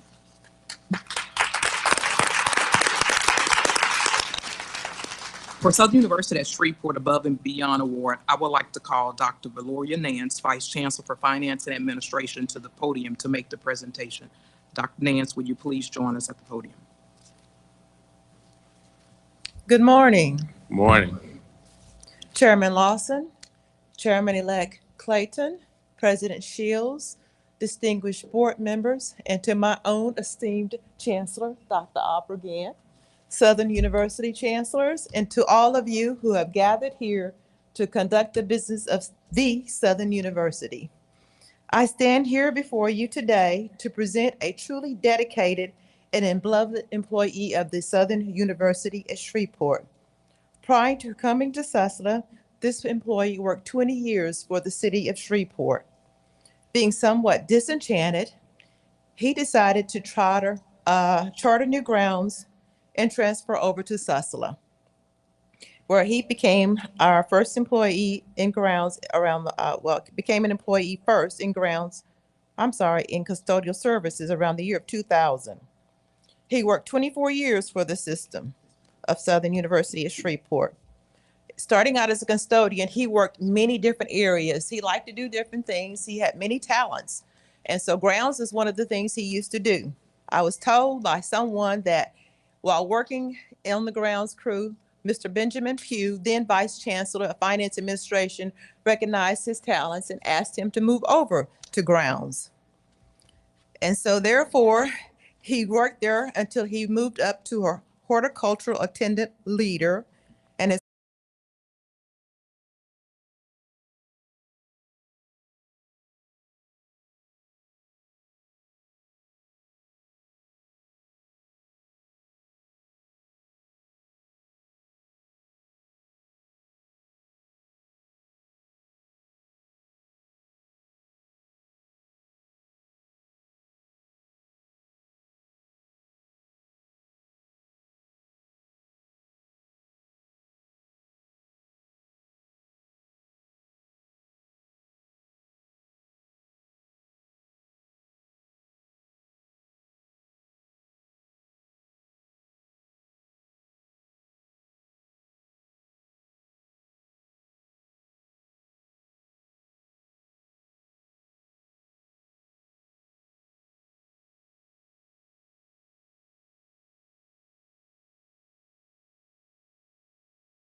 Mr. Davenport. Mr. Davenport is the 57th Student Government Association President at Susler and the Vice Chair for the Council of Student Body Presidents with the Louisiana Board of Regents.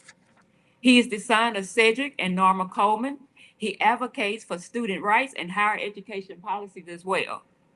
Marlon is a computer science major and he is active in the community and frequents our Susler Sunday events held at local churches across our community.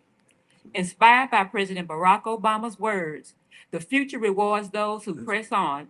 He is an outstanding leader among our students and leads by example. Congratulations, Marlon Davenport, on being Southern University at Shreveport's Above and Beyond Students Awardee. Good. This for student, right? Good morning, good morning. Good morning. To the chair, to the incoming chair, to the president, to my chancellor. Thank you so much for everything that you do, and to my chancellor, thank you so much for everything that you do. Thank y'all. Thank you. Smooth guys coming out of Shreveport there. Got to see what's going on around Cooper Road. Okay, thank you, Dr. Gann. That's it? Dr. Gann? Okay, thank you. Green Machine. Good morning again.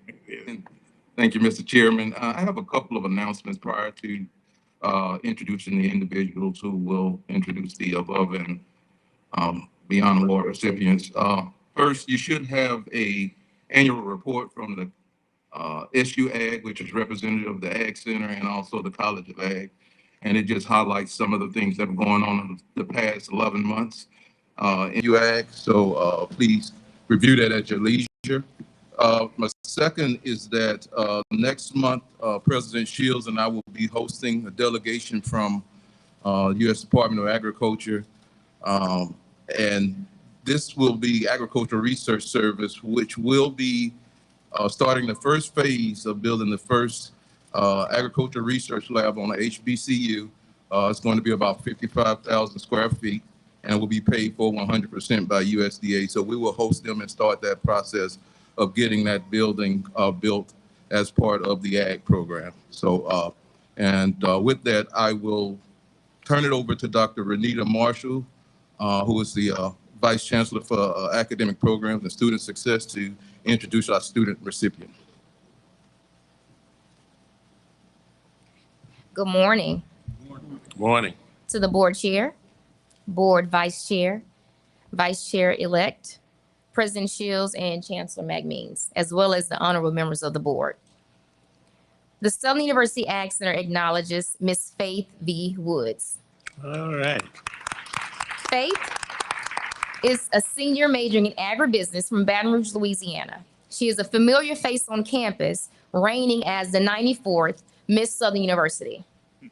A few of her past and present accolades include JAG Star Scholarship recipient, freshman class chief of staff and director of public relations, Association for Women Students, Jaguar Activities Board, Southern University chapter of NAACP, Louisiana Youth and College NAACP State Education Chair, the Collegiate 100, a Cafe La Cumba College of Ag and Jaguar Ambassador, Dolores Margaret Richard Spikes Honors College, Top Jags, Miss Junior and Spring 2024 initiative of the Alpha Tau chapter of Delta Sigma Theta Sorority Incorporated.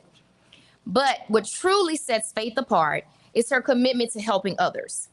In 2022, Faith participated in the Kroger Zero Hunger, Zero Waste Innovation Challenge.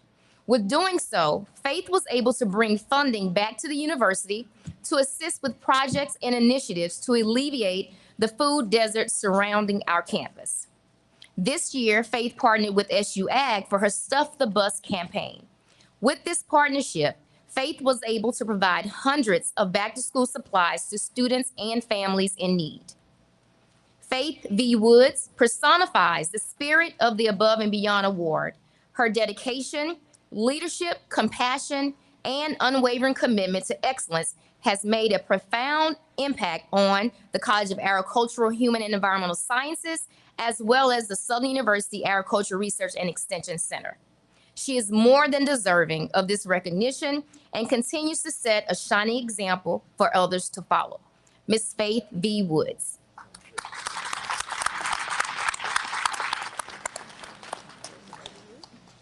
All right, Madam Queen. Good morning, everyone. Good That morning. was a surprise. But thank you to everyone, to my village who supports me every day.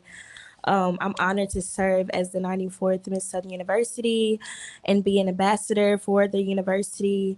My work here is not done, even though football season is about to come to a close, but I am not finished yet, and I have many more projects that I want to do before graduation.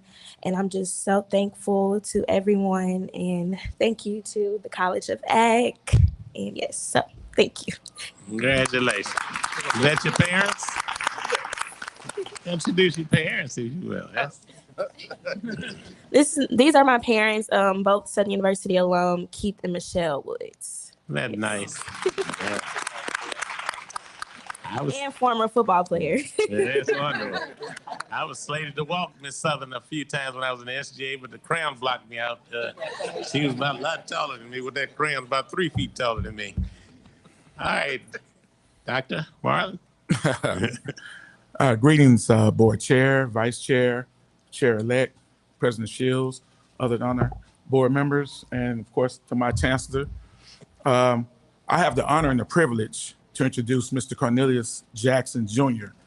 But before I get started, I want to let him apologize to him because I told him he had to come here to do a presentation to you guys. So he didn't know. So now, what Mr. Jackson Jr. has done is demonstrated and sustained excellence in his role as a horticultural extension agent for the Southern University Agriculture Research and Extension Center. Mr. Jackson has shown unwavering dedication in advancing the mission of the SU Ag Center. His leadership in piloting and facilitating the Jag Fresh Market that you guys see every day, the Small Farmers Academy, and his collaboration with the 1890 Center of Excellence for Nutrition, Health, Wellness, and Quality of Life, where he has implemented garden education programs and established community gardens across Louisiana. I would like to ask Mr. Cornelius Jackson to come on up.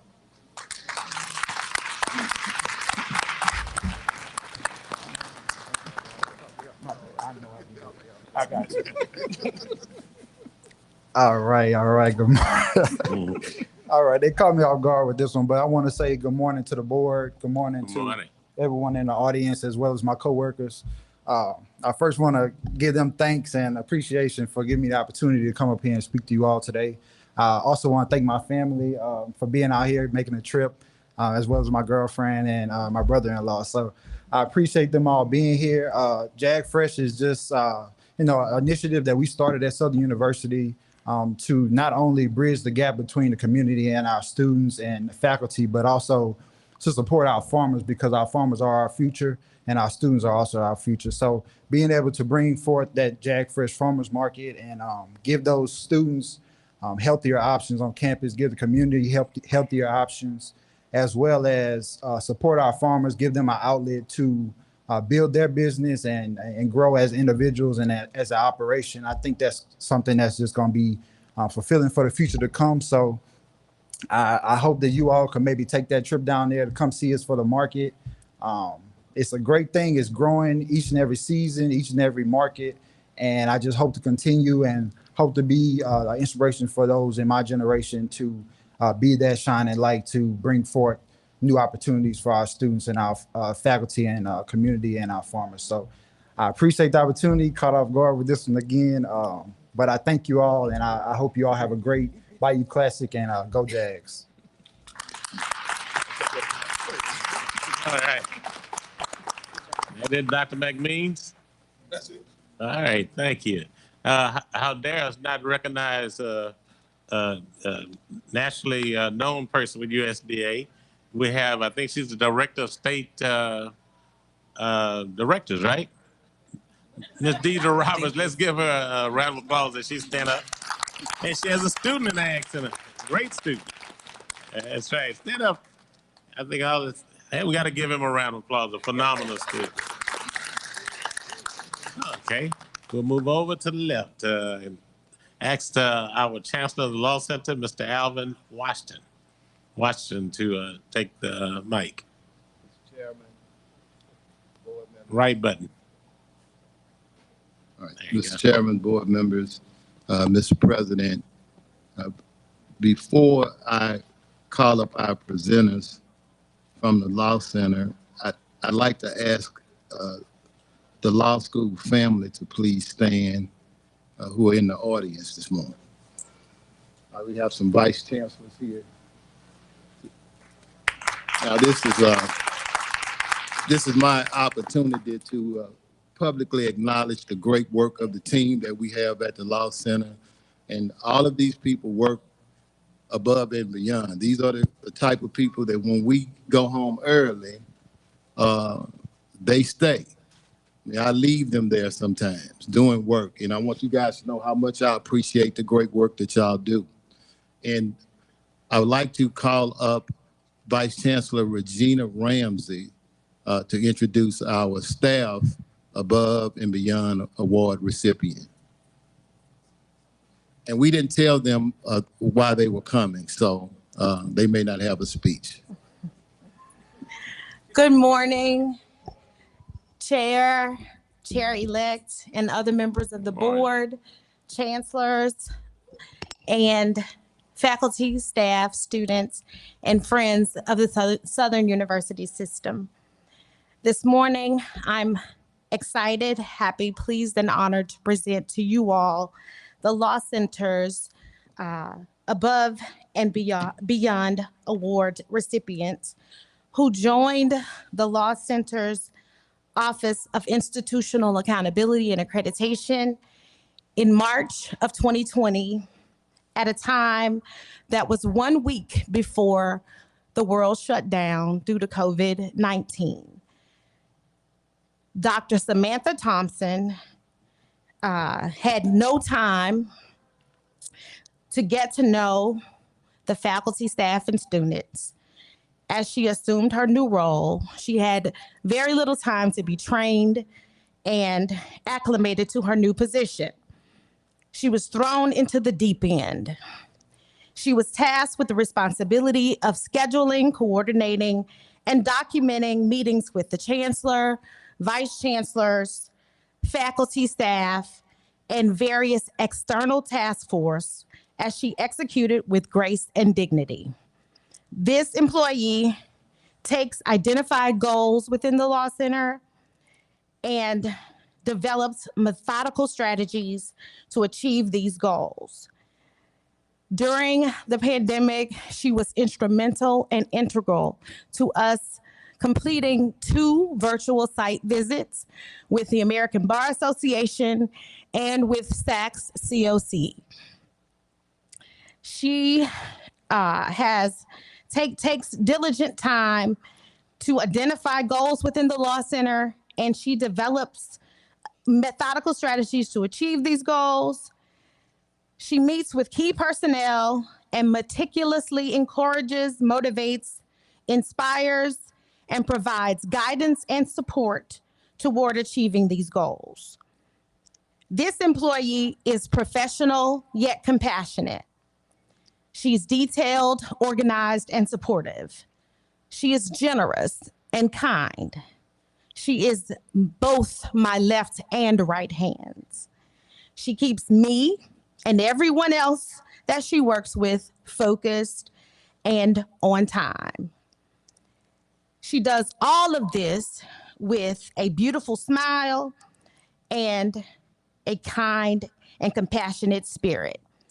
It is my pleasure to present to this board the president, Dr. Samantha Thompson, Director of Institutional Accountability and Professional Development, who represents our honoree for the Above and Beyond Award.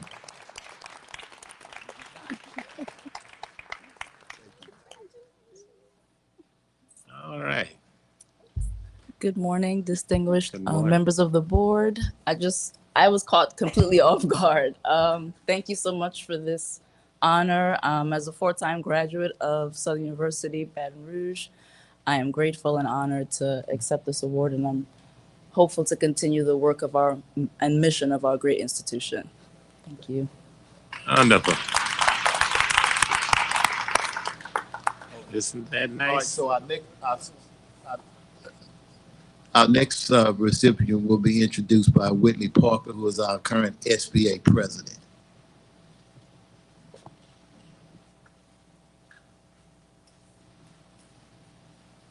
Good morning, President Shields, Mr. Chairman, Chairman-elect, and my Chancellor. At SULC, we are committed to increasing the bar passage rate, both faculty and students. This semester, one of our student leaders led the charge in coordinating and facilitating our bar preparation series, bar bonder initiative, as well as serving as a co-captain for our Louisiana State Bar Group. This student leader is no stranger to hard work inside and outside of the classroom. Denasia Mitchell is the SBA 3L class president. President Mitchell is truly a student leader known for going above and beyond at SULC on a daily. The Student Above and Beyond Award goes to Ms. Denasia Mitchell, our SBA 3L class president. She thought she was here for a CLE. And this student put together a bar prep program that was led by the students, and she did a great job, and it was a weekend program, so they contributed their time to this, and we appreciate her very much. Hi, everybody. Yes, I thought I was going to a CLE. I was asking when was the CLE starting, if it was after the meeting. But I want to thank all of you for allowing me to be up here. I thank you all for this award. I was not expecting, so I do want to thank everybody for allowing me to come up here and speak. Thank you.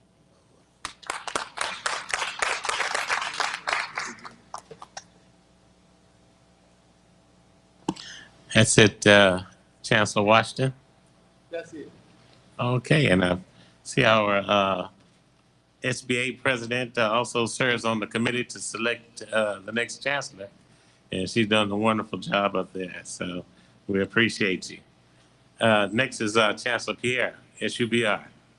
Good morning. Good morning. Chairman Lawson, President Shields, incoming Chair Tony Clayton, and other honorable members of this board. The Southern University and A&M College would like to present the Above and Beyond Award first to staff member. This particular individual, I first met several years ago when he always used to help Professor Mike Gerard and I get students into Southern University and A&M College who wanted to do things that were different. And he was always available, could get us quick answers. I later learned that he had a lot of different talents.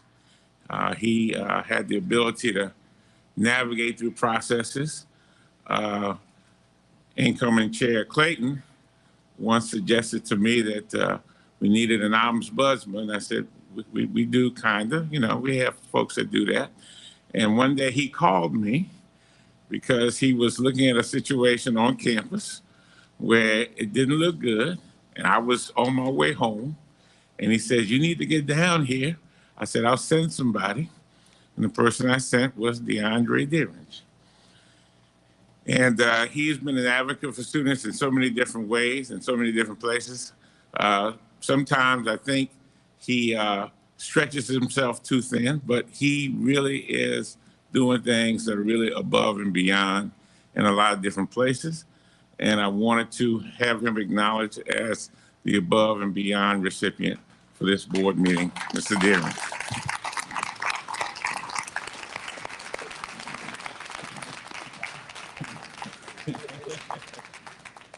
I'm never speechless. Good morning. Morning. First, I give honor to God, who is indeed the head of my life, to our chairman, chairman-elect, to the members of this board, President Shields, to my boss and chancellor, and to everyone here. I'm just honored. I'm speechless. But I'm humbled and honored to serve Southern University and to educate and captivate the minds of our next generation of great leaders. I tell everybody, without students, we have no institution. And it's not an 8 to 5 job. It is a 24-hour job, 7 days a week. So I'm honored, I'm humbled to be presented this. I'm very shocked. And to my boss, thank you for giving me challenges every day and allowing me and trusting me to do my job. And to Ms. Desiree Honoré Thomas, every day we talk and we solve problems. If I can't get Chancellor, I get her.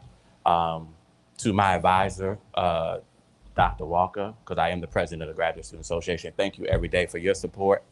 To Dean Lawson in her absence. My sister is here from Maryland. She was just coming for Bayou Classic, and my brother-in-law. And to all my mentors, Dr. Williams, Dr. Katera Williams, Dr. Alonda Williams, everybody, I'm just honored.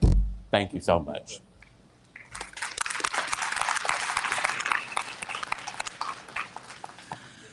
Our student above and beyond recipient, I first met him when he was a little boy, and he was tugging with his mother. She was trying to get he and his brother to go somewhere, and they didn't want to go to that particular place. I remember seeing them. And little did I know that years later, he would be a student at Southern University. And he's a very poised student.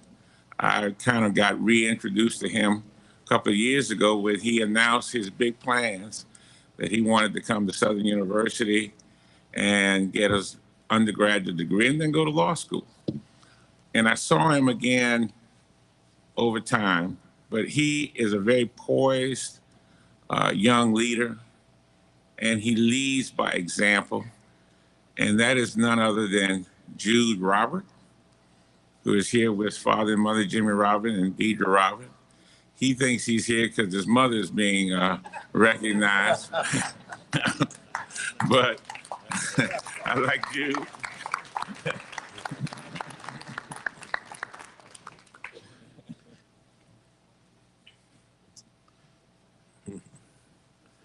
Thank you so much. I think you deserve a green jacket, quite frankly. Good morning, members of the board. My two chancellors, President Shields. Thank you all so much. This is an honor, truly. Very surprised, very surprised. They don't give me a lot. I don't like to be surprised. So this one's really big. It's an honor. It's my honor. My mom went to law school at Southern. I feel like since I was a kid, I've always been around the school, always seen the school. So for what I can do now to help the foundation out on events and to help the Ag School further its mission and to help SUBR further its mission, it's all I can really do to give back to the school that's given me so much so far. And I'm only first semester sophomore right now. So about to take finals, y'all, please, keep me in your prayers. But other than that, I love it. It's been a wonderful experience, wonderful people. It's a family at Southern. And that's the best thing I could ever ask for is a family. So thank you all again. Congratulations. Board Member Clayton. Before you step away, go back to the mic. Yes, sir. I watched this kid and his brother. His grandpa is a real dynamic leader over in my parish. I mean, he hosts events for the community. His dad is an outdoorsman. He would ride these two kids behind my house on boats, but they're the quintessential young men. And the way that I saw them today on the elevator, and I told both of them they were rather skinny, and I pointed to my stomach. I said, "This is the final chapter. This is how y'all gonna look when you get old." But these two kids, he and his brother, when I tell you guys, you'll be proud the way they were raised and the way they just were active kids in the community. So I'm proud of you, young man. Thank you so much. Can't wait till you go to law school and come practice law with me. Yes, sir. All right. Congratulations.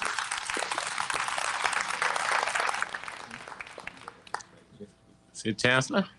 That's it. Thank you very much. We're going to jump. We have a family that's been waiting for quite some time. We're going to go to item number 13F. And it is a request for the approval to name the Southern University Alumni Federation House the Dennis S. Brown Alumni House. And I'm asked that President Carlton Jones come forward, and Ms. Laquita Thomas, I think, and Mr. Darren Dixon come forward, Executive Director. And I see the family coming in now. Mr. Chairman, at the appropriate time, I'll make the motion. Thank you. Mr. Chairman, thank you. As we're setting up, I think there's a presentation. Again, I'm not here for myself or the organization. We're here for someone, and I often call service requires a sacrifice, someone who has done a lot for Southern University, and whom I stand on the shoulders of as current president of Southern University Alumni Federation. I see Attorney Rutledge here, our past president emeritus Laquita Thomas is here. This gentleman passed away some time ago. He was our president in 2010 to 2014. Meant a lot, not only to Southern University, but where we are today, and it does a lot to help us get here. So I'm going to get out of the way. I want to make sure I acknowledge our executive director, Darren Dixon. He was a big part of getting this done for us today, as well as past president Laquita Thomas. So they'll come up and take it away. I also want to acknowledge our Houston chapter president, Keith Bynum. Keith is here. Keith, you want to wave your hand? Keith is here as well, chapter president. So I'm going to turn it over to Mr. Dixon, and then we'll go to Mr. Laquita. Good morning to this illustrious chair, to our, the board, our chair, vice chair, chair-elect, and my president, and everyone that is here. I think we have a motion on the board, on the floor. That's correct. Okay, so I will. You can go ahead and do we want once we carry the motion, I'll tell you what we'll do. We'll do the motion and make everything official. And I think the motion's been made by Attorney Rutledge and probably second by Dr. Tarver. Discussion. Hearing none, all in favor, aye? Aye. Motion passes. Okay, so we do actually have a presentation for the family. So at this time, if we can please ask the family of Dennis Snowden Brown to please come forward. You all show them some love and support as they come.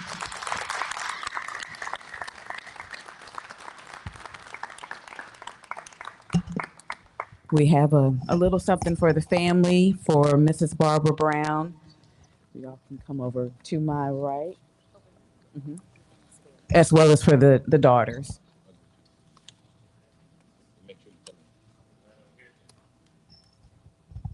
And we welcome his family from all over the country. His sisters are here, daughters, the grandchildren, great nieces, nephews.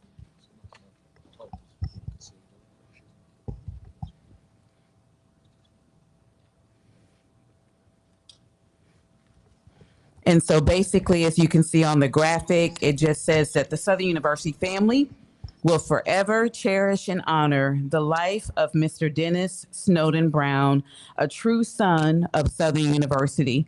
The Southern University Alumni House on the Baton Rouge campus will now be the Dennis S. Brown Memorial Alumni House in commemoration of our dynamic, charismatic, and dedicated Southern University Alumni Federation 17th National President. And you all know, if you knew Dennis, you know he loved this institution and he loved his alumni. And so we are honored to be able to commemorate his life with this dedication.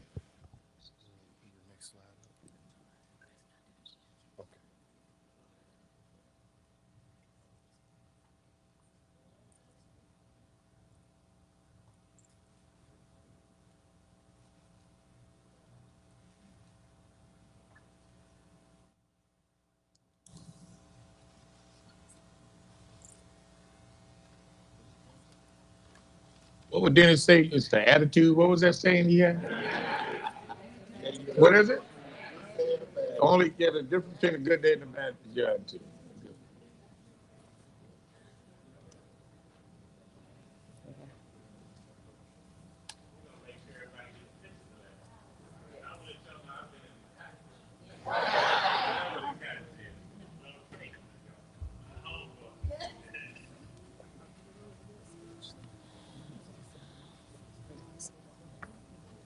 On behalf of the family, we'd like to thank you all for this honor. We greatly appreciate it.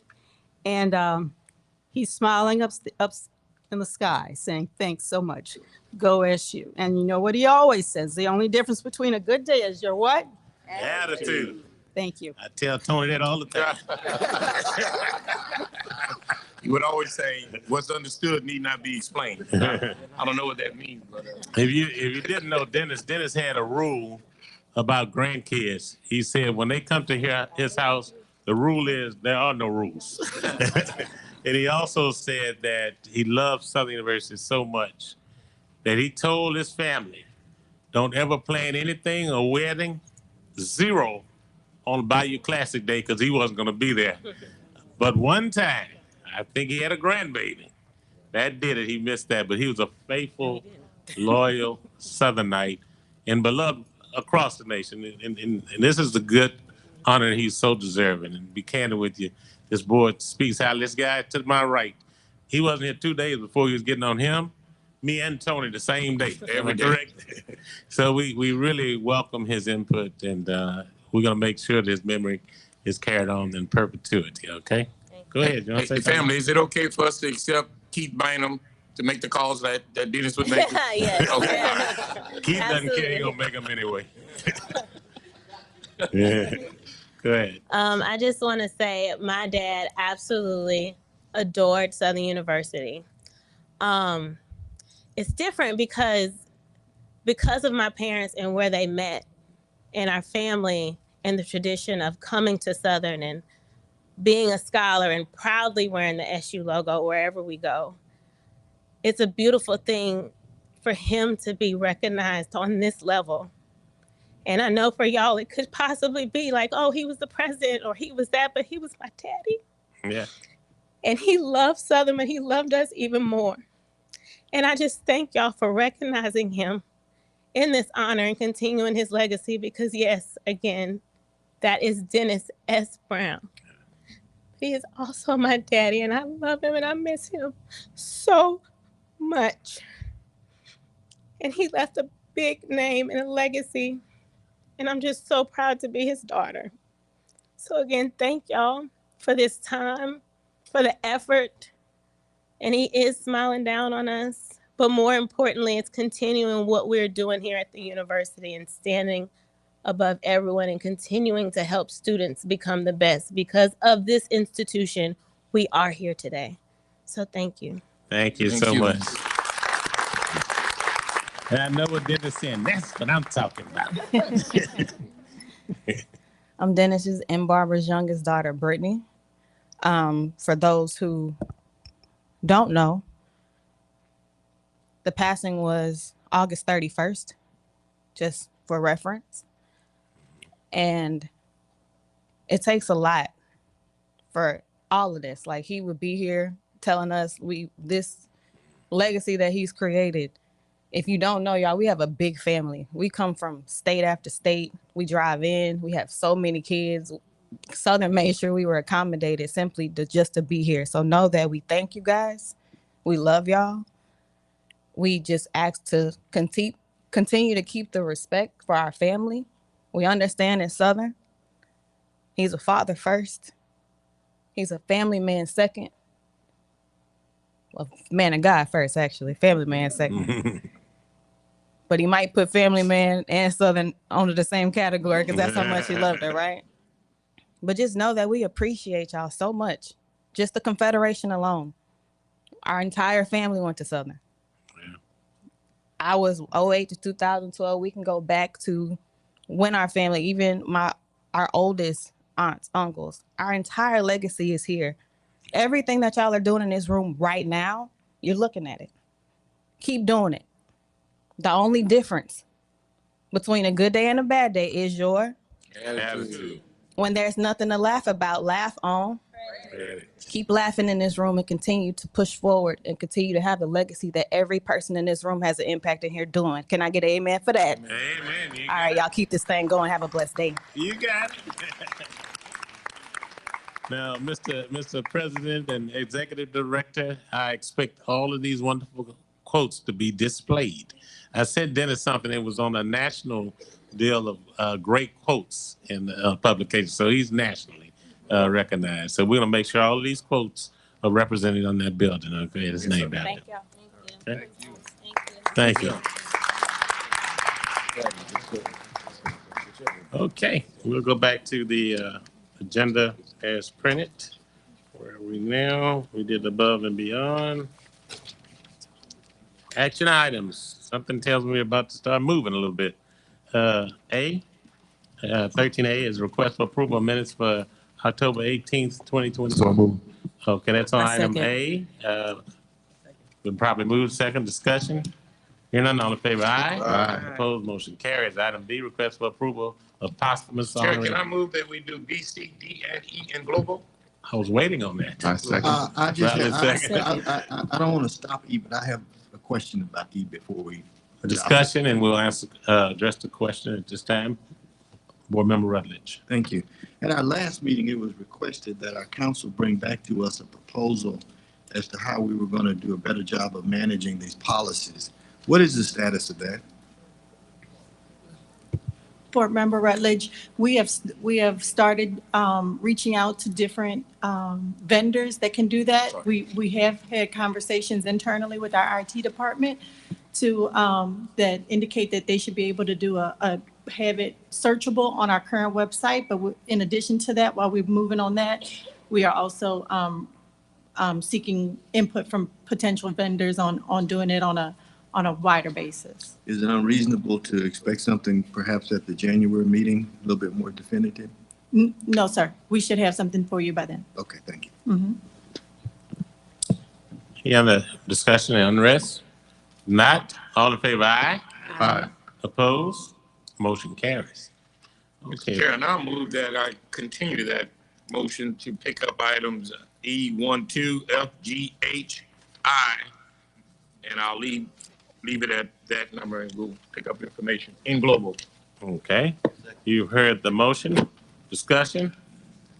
That was a second by Dr. Tarver. Hearing none, second by Dr. Tarver. Hearing none, all in favor, aye. Aye. Opposed, that motion carries. Item number 14A, interim financial report. It's in the package. Okay. Item B, President's report. Thank you, Mr. Chairman, Vice Chairman, President, Chairman-select, honorable board members. Did you say president-elect? That's ambitious thinking of you. And he was talking about the United States, I'm sure. How dare him think locally. So I had prepared like 75 minutes worth of remarks, but 7 to 5. But I won't do that. But there's something I do want to say mostly about this board and two members of the board. Let me just say that Mr. Lawson, Dr. Whitfield, I can't say that every moment I've enjoyed interacting with you. You could. Mostly. But I will tell you that I do appreciate the commitment you've made to this institution, to your willingness to speak candidly and directly with me and be supportive of all aspects of Southern University. It's been a pleasure working with you as you've led the board. Several board members are departing. I'd be remiss if I didn't acknowledge Dr. Tarver, who on a couple of occasions gave me a lecture, although he didn't want it to seem like a lecture.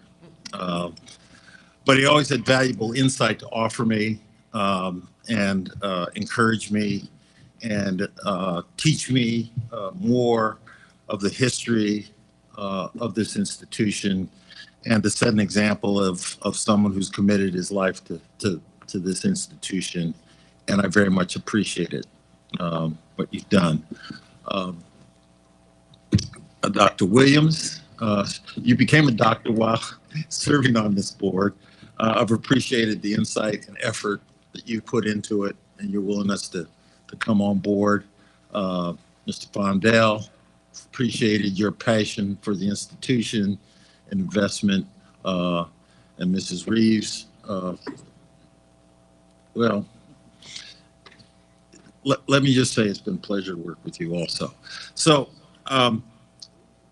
let me, sometimes I haven't said this directly to the board, but there are three driving pillars to the leadership that I wish to impose on Southern University. Number one has been the passion throughout my career as students. Their success, they very much resonate with my life story. I wouldn't be where I am today without higher education and without people involved in higher education pushing me along. So first and foremost, always, it's what are we doing to achieve the kind of student outcomes that we should be achieving?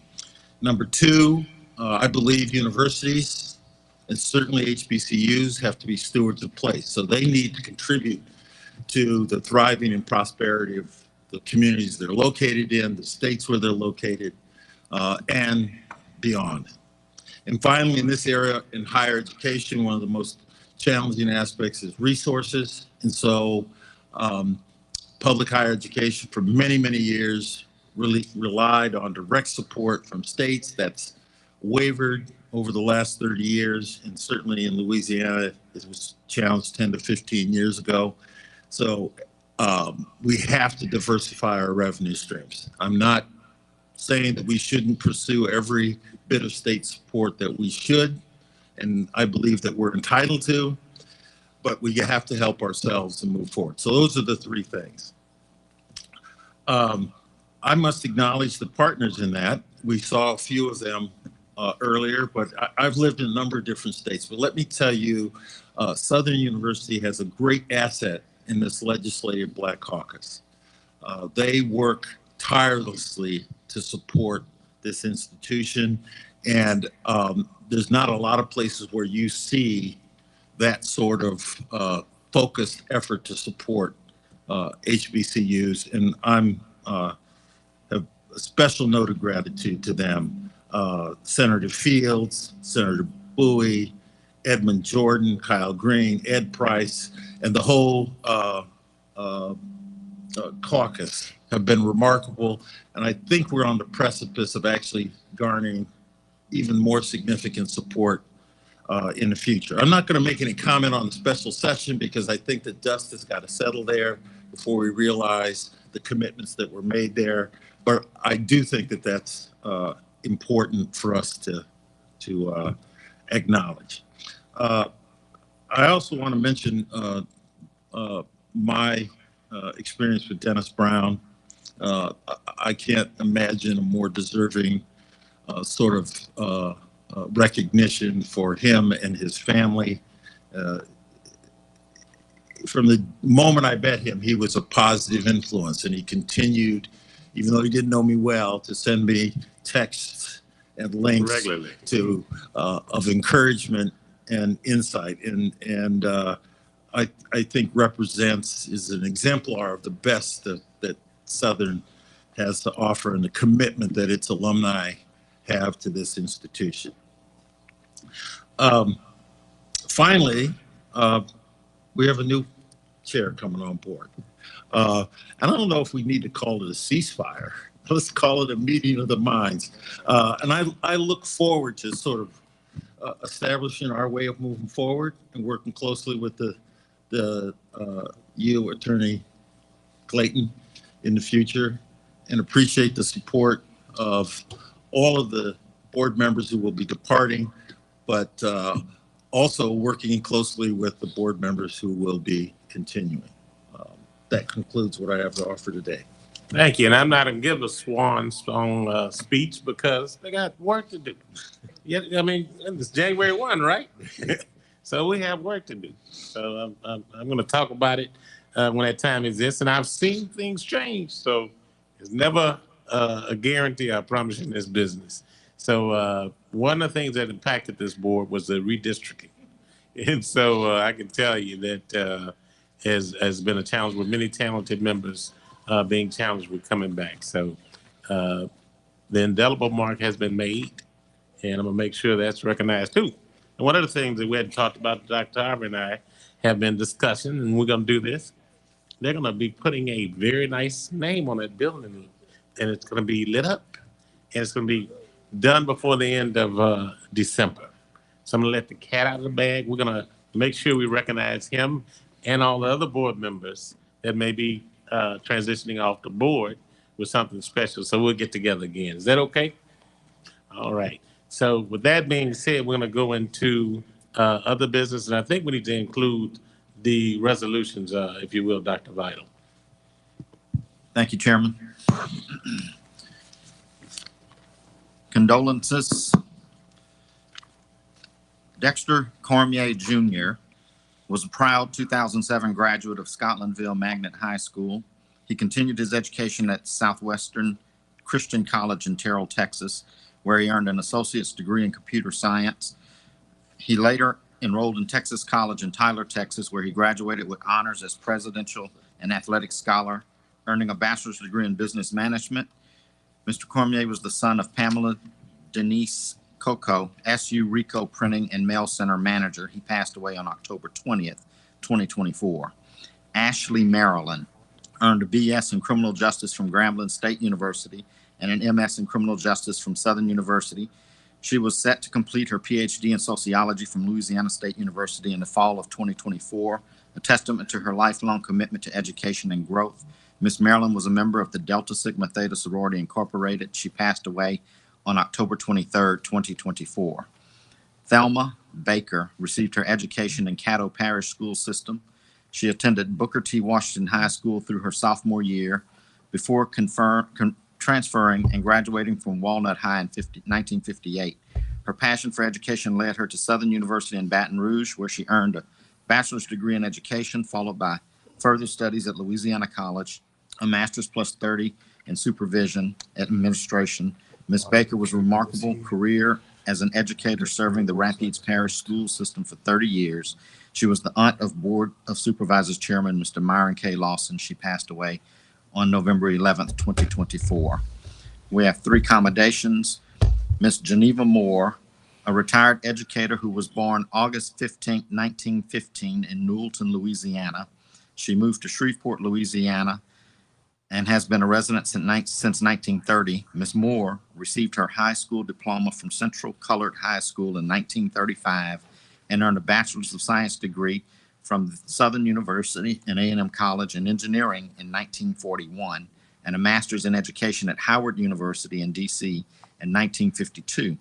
In recognition of her love, kindness, generosity, time to humanity, we extend Ms. Geneva Moore our birthday wishes on her 109th birthday and our best wishes to her for continued success, happiness, good health in the years to come.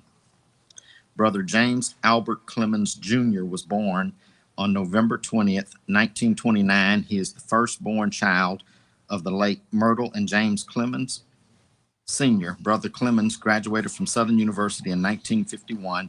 Brother Clemens commenced his quest for the land of Omega in 1949, where he joined the Beta Sigma chapter of Omega Psi Phi fraternity while attending Southern University. His inspiration to pledge the greatest organization in the world was Lewis White. He would like to extend congratulations to Brother James Albert Clemens Jr. on his 75th anniversary of joining Omega Psi Phi fraternity. January 1st. Welcome to Southern University, home of the Jaguars and a proud tradition. All right. January 1st, 2025 at noon at the Multicultural Center of the South in Shreveport, a historic event will occur at Caddo Parish at the swearing-in ceremony of Dr. Regina Webb as the Caddo Parish Assessor. There has never been a woman in Caddo Parish elected to a parish-wide office, and there has never been a female nor African-American assessor in Caddo Parish. Since 1847, all Caddo Parish assessors have been white males.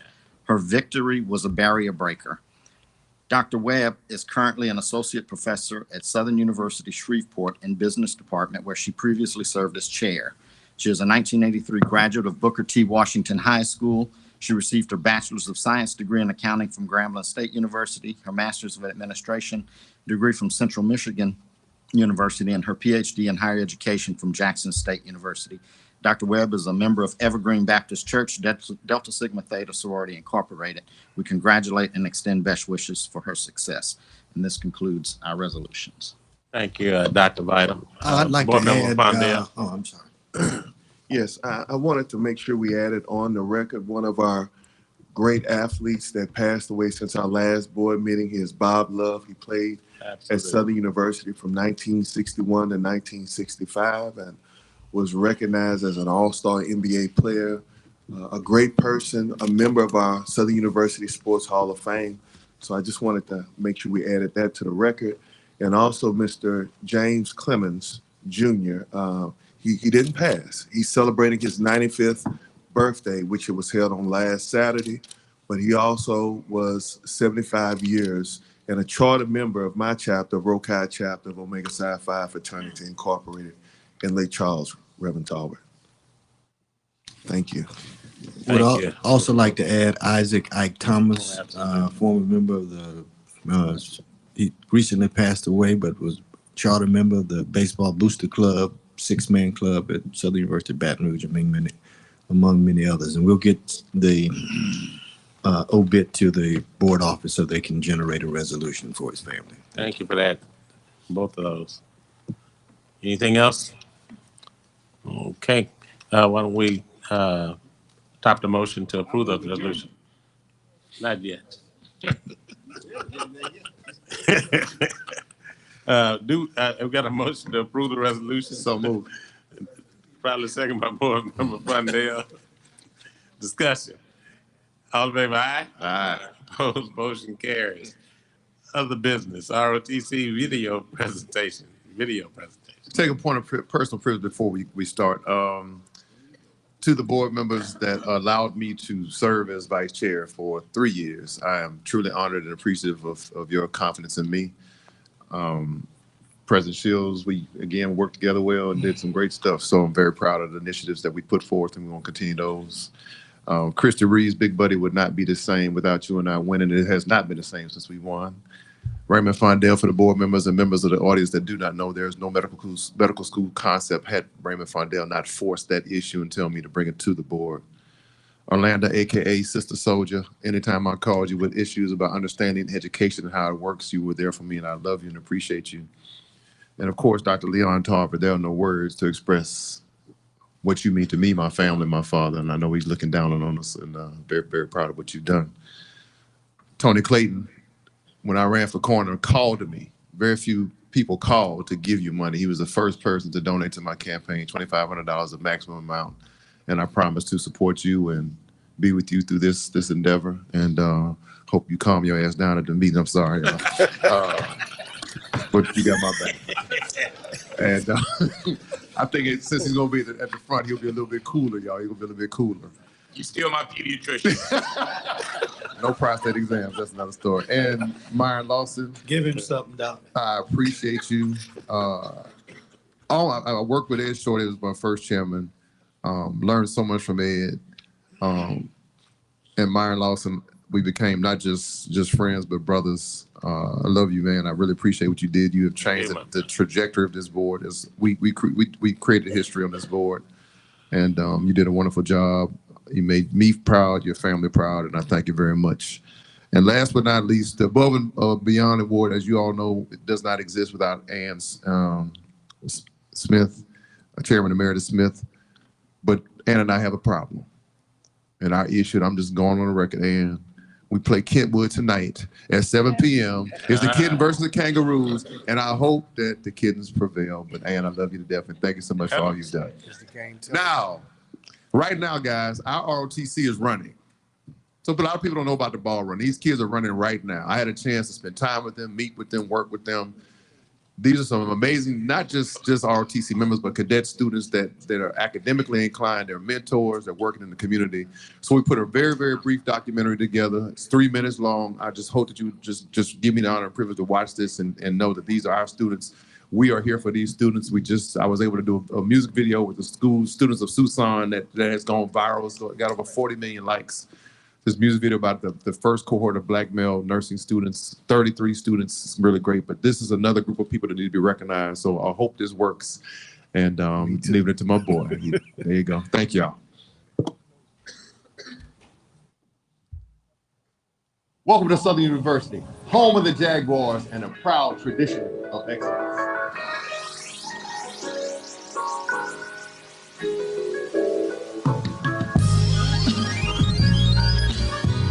Hello again, I'm Dr. Ronnie Whitfield, Vice Chairman of the Southern University System Board of Supervisors, and here with the ROTC cadets and Lieutenant Colonel Marshall to share with you a great tradition, the annual football run for the Bayou Classic. I am Lieutenant Colonel David Marshall, graduate of the mighty Jaguar Battalion. This year will be our 32nd year that we participated in the annual Bayou Classic football run. We have a total of 50 cadets that will run from the F.G. Clark Activity Center all the way to the Caesar Superdome in New Orleans, Louisiana. We will be accompanied by the Navy ROTC program as well as the Grambling State ROTC program. The purpose of this run is to build esprit de corps across all three programs as a tradition for 32 years at Southern University. Every cadet that will participate in this run will eventually be second lieutenants in our United States Army components. Go Jags! This run isn't just about physical endurance. It is about carrying on the legacy of the Southern University system. Each step taken by our ROTC represents not just our community taking a step forward, it also celebrating the unity and the rivalry of the Bayou Classic. I can remember doing this run as a cadet back in 1996, and I know the passion and the drive that it did for me, not only for the Bayou Classic, but just being proud of something, being proud of putting together something for my university and for my program. The individuals that are selected for this run are warriors. They have already been battle tested and they're ready to be commissioned officers in our United States Army. Today, my son and I joined the team of cadets and Lieutenant Colonel Marshall in running this ceremonial run to honor Southern University and the Bayou Classic Ball Run. It is truly a privilege to be here today. These team members that stand behind us have worked countless hours to make sure that the football run is successful. They have partnered with all of the ROTC cadets across three programs to make sure that this mission is a success. We are geared up and ready to kick off the 51st Annual Bayou Classic Football Run 2024. The reason I joined Army ROTC was to become a second lieutenant at the United States Army Reserve. Hi, I'm in the National Guard as well. I did go overseas to go to Kuwait, Iraq, and Bahrain for a whole year. While I came back to ROTC, I want to become an infantry officer here in ROTC as well and go active duty. I joined the ROTC program just because I wanted to become a second lieutenant in the U.S. Army and also carry on that military tradition in my family. The reason that I joined the Southern University Army ROTC program is because I've been around Southern since 2011 and I enlisted in the United States Army in 2020. And my goal of being a second lieutenant just lined up with attending Southern University. Mission first, Jaguars always.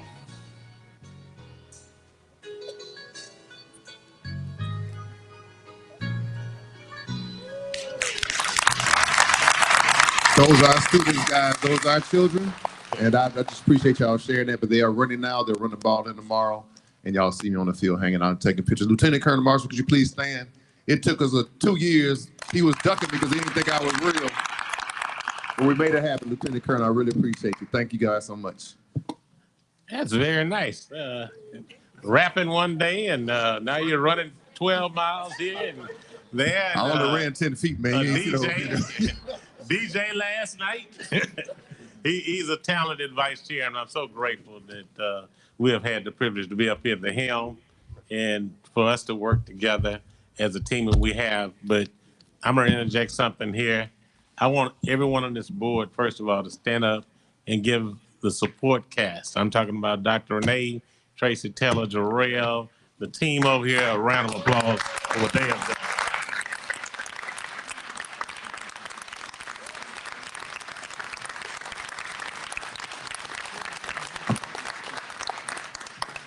Like I said when we started, change is necessary, and this is time to change. So thank you, and I want to thank God, my family. I call him number 17 on that wall. Y'all don't see him, but he's always around. Myron Jr., the biggest critic, I promise you. A diehard Southernite. I married a Southernite, and my entire family went to Southern as well. So thank you so much, and I've been blessed. And we're going to have some fun before the year ends, but I want to say something about that video. I felt highly insulted that you didn't include me and Chancellor Pierre.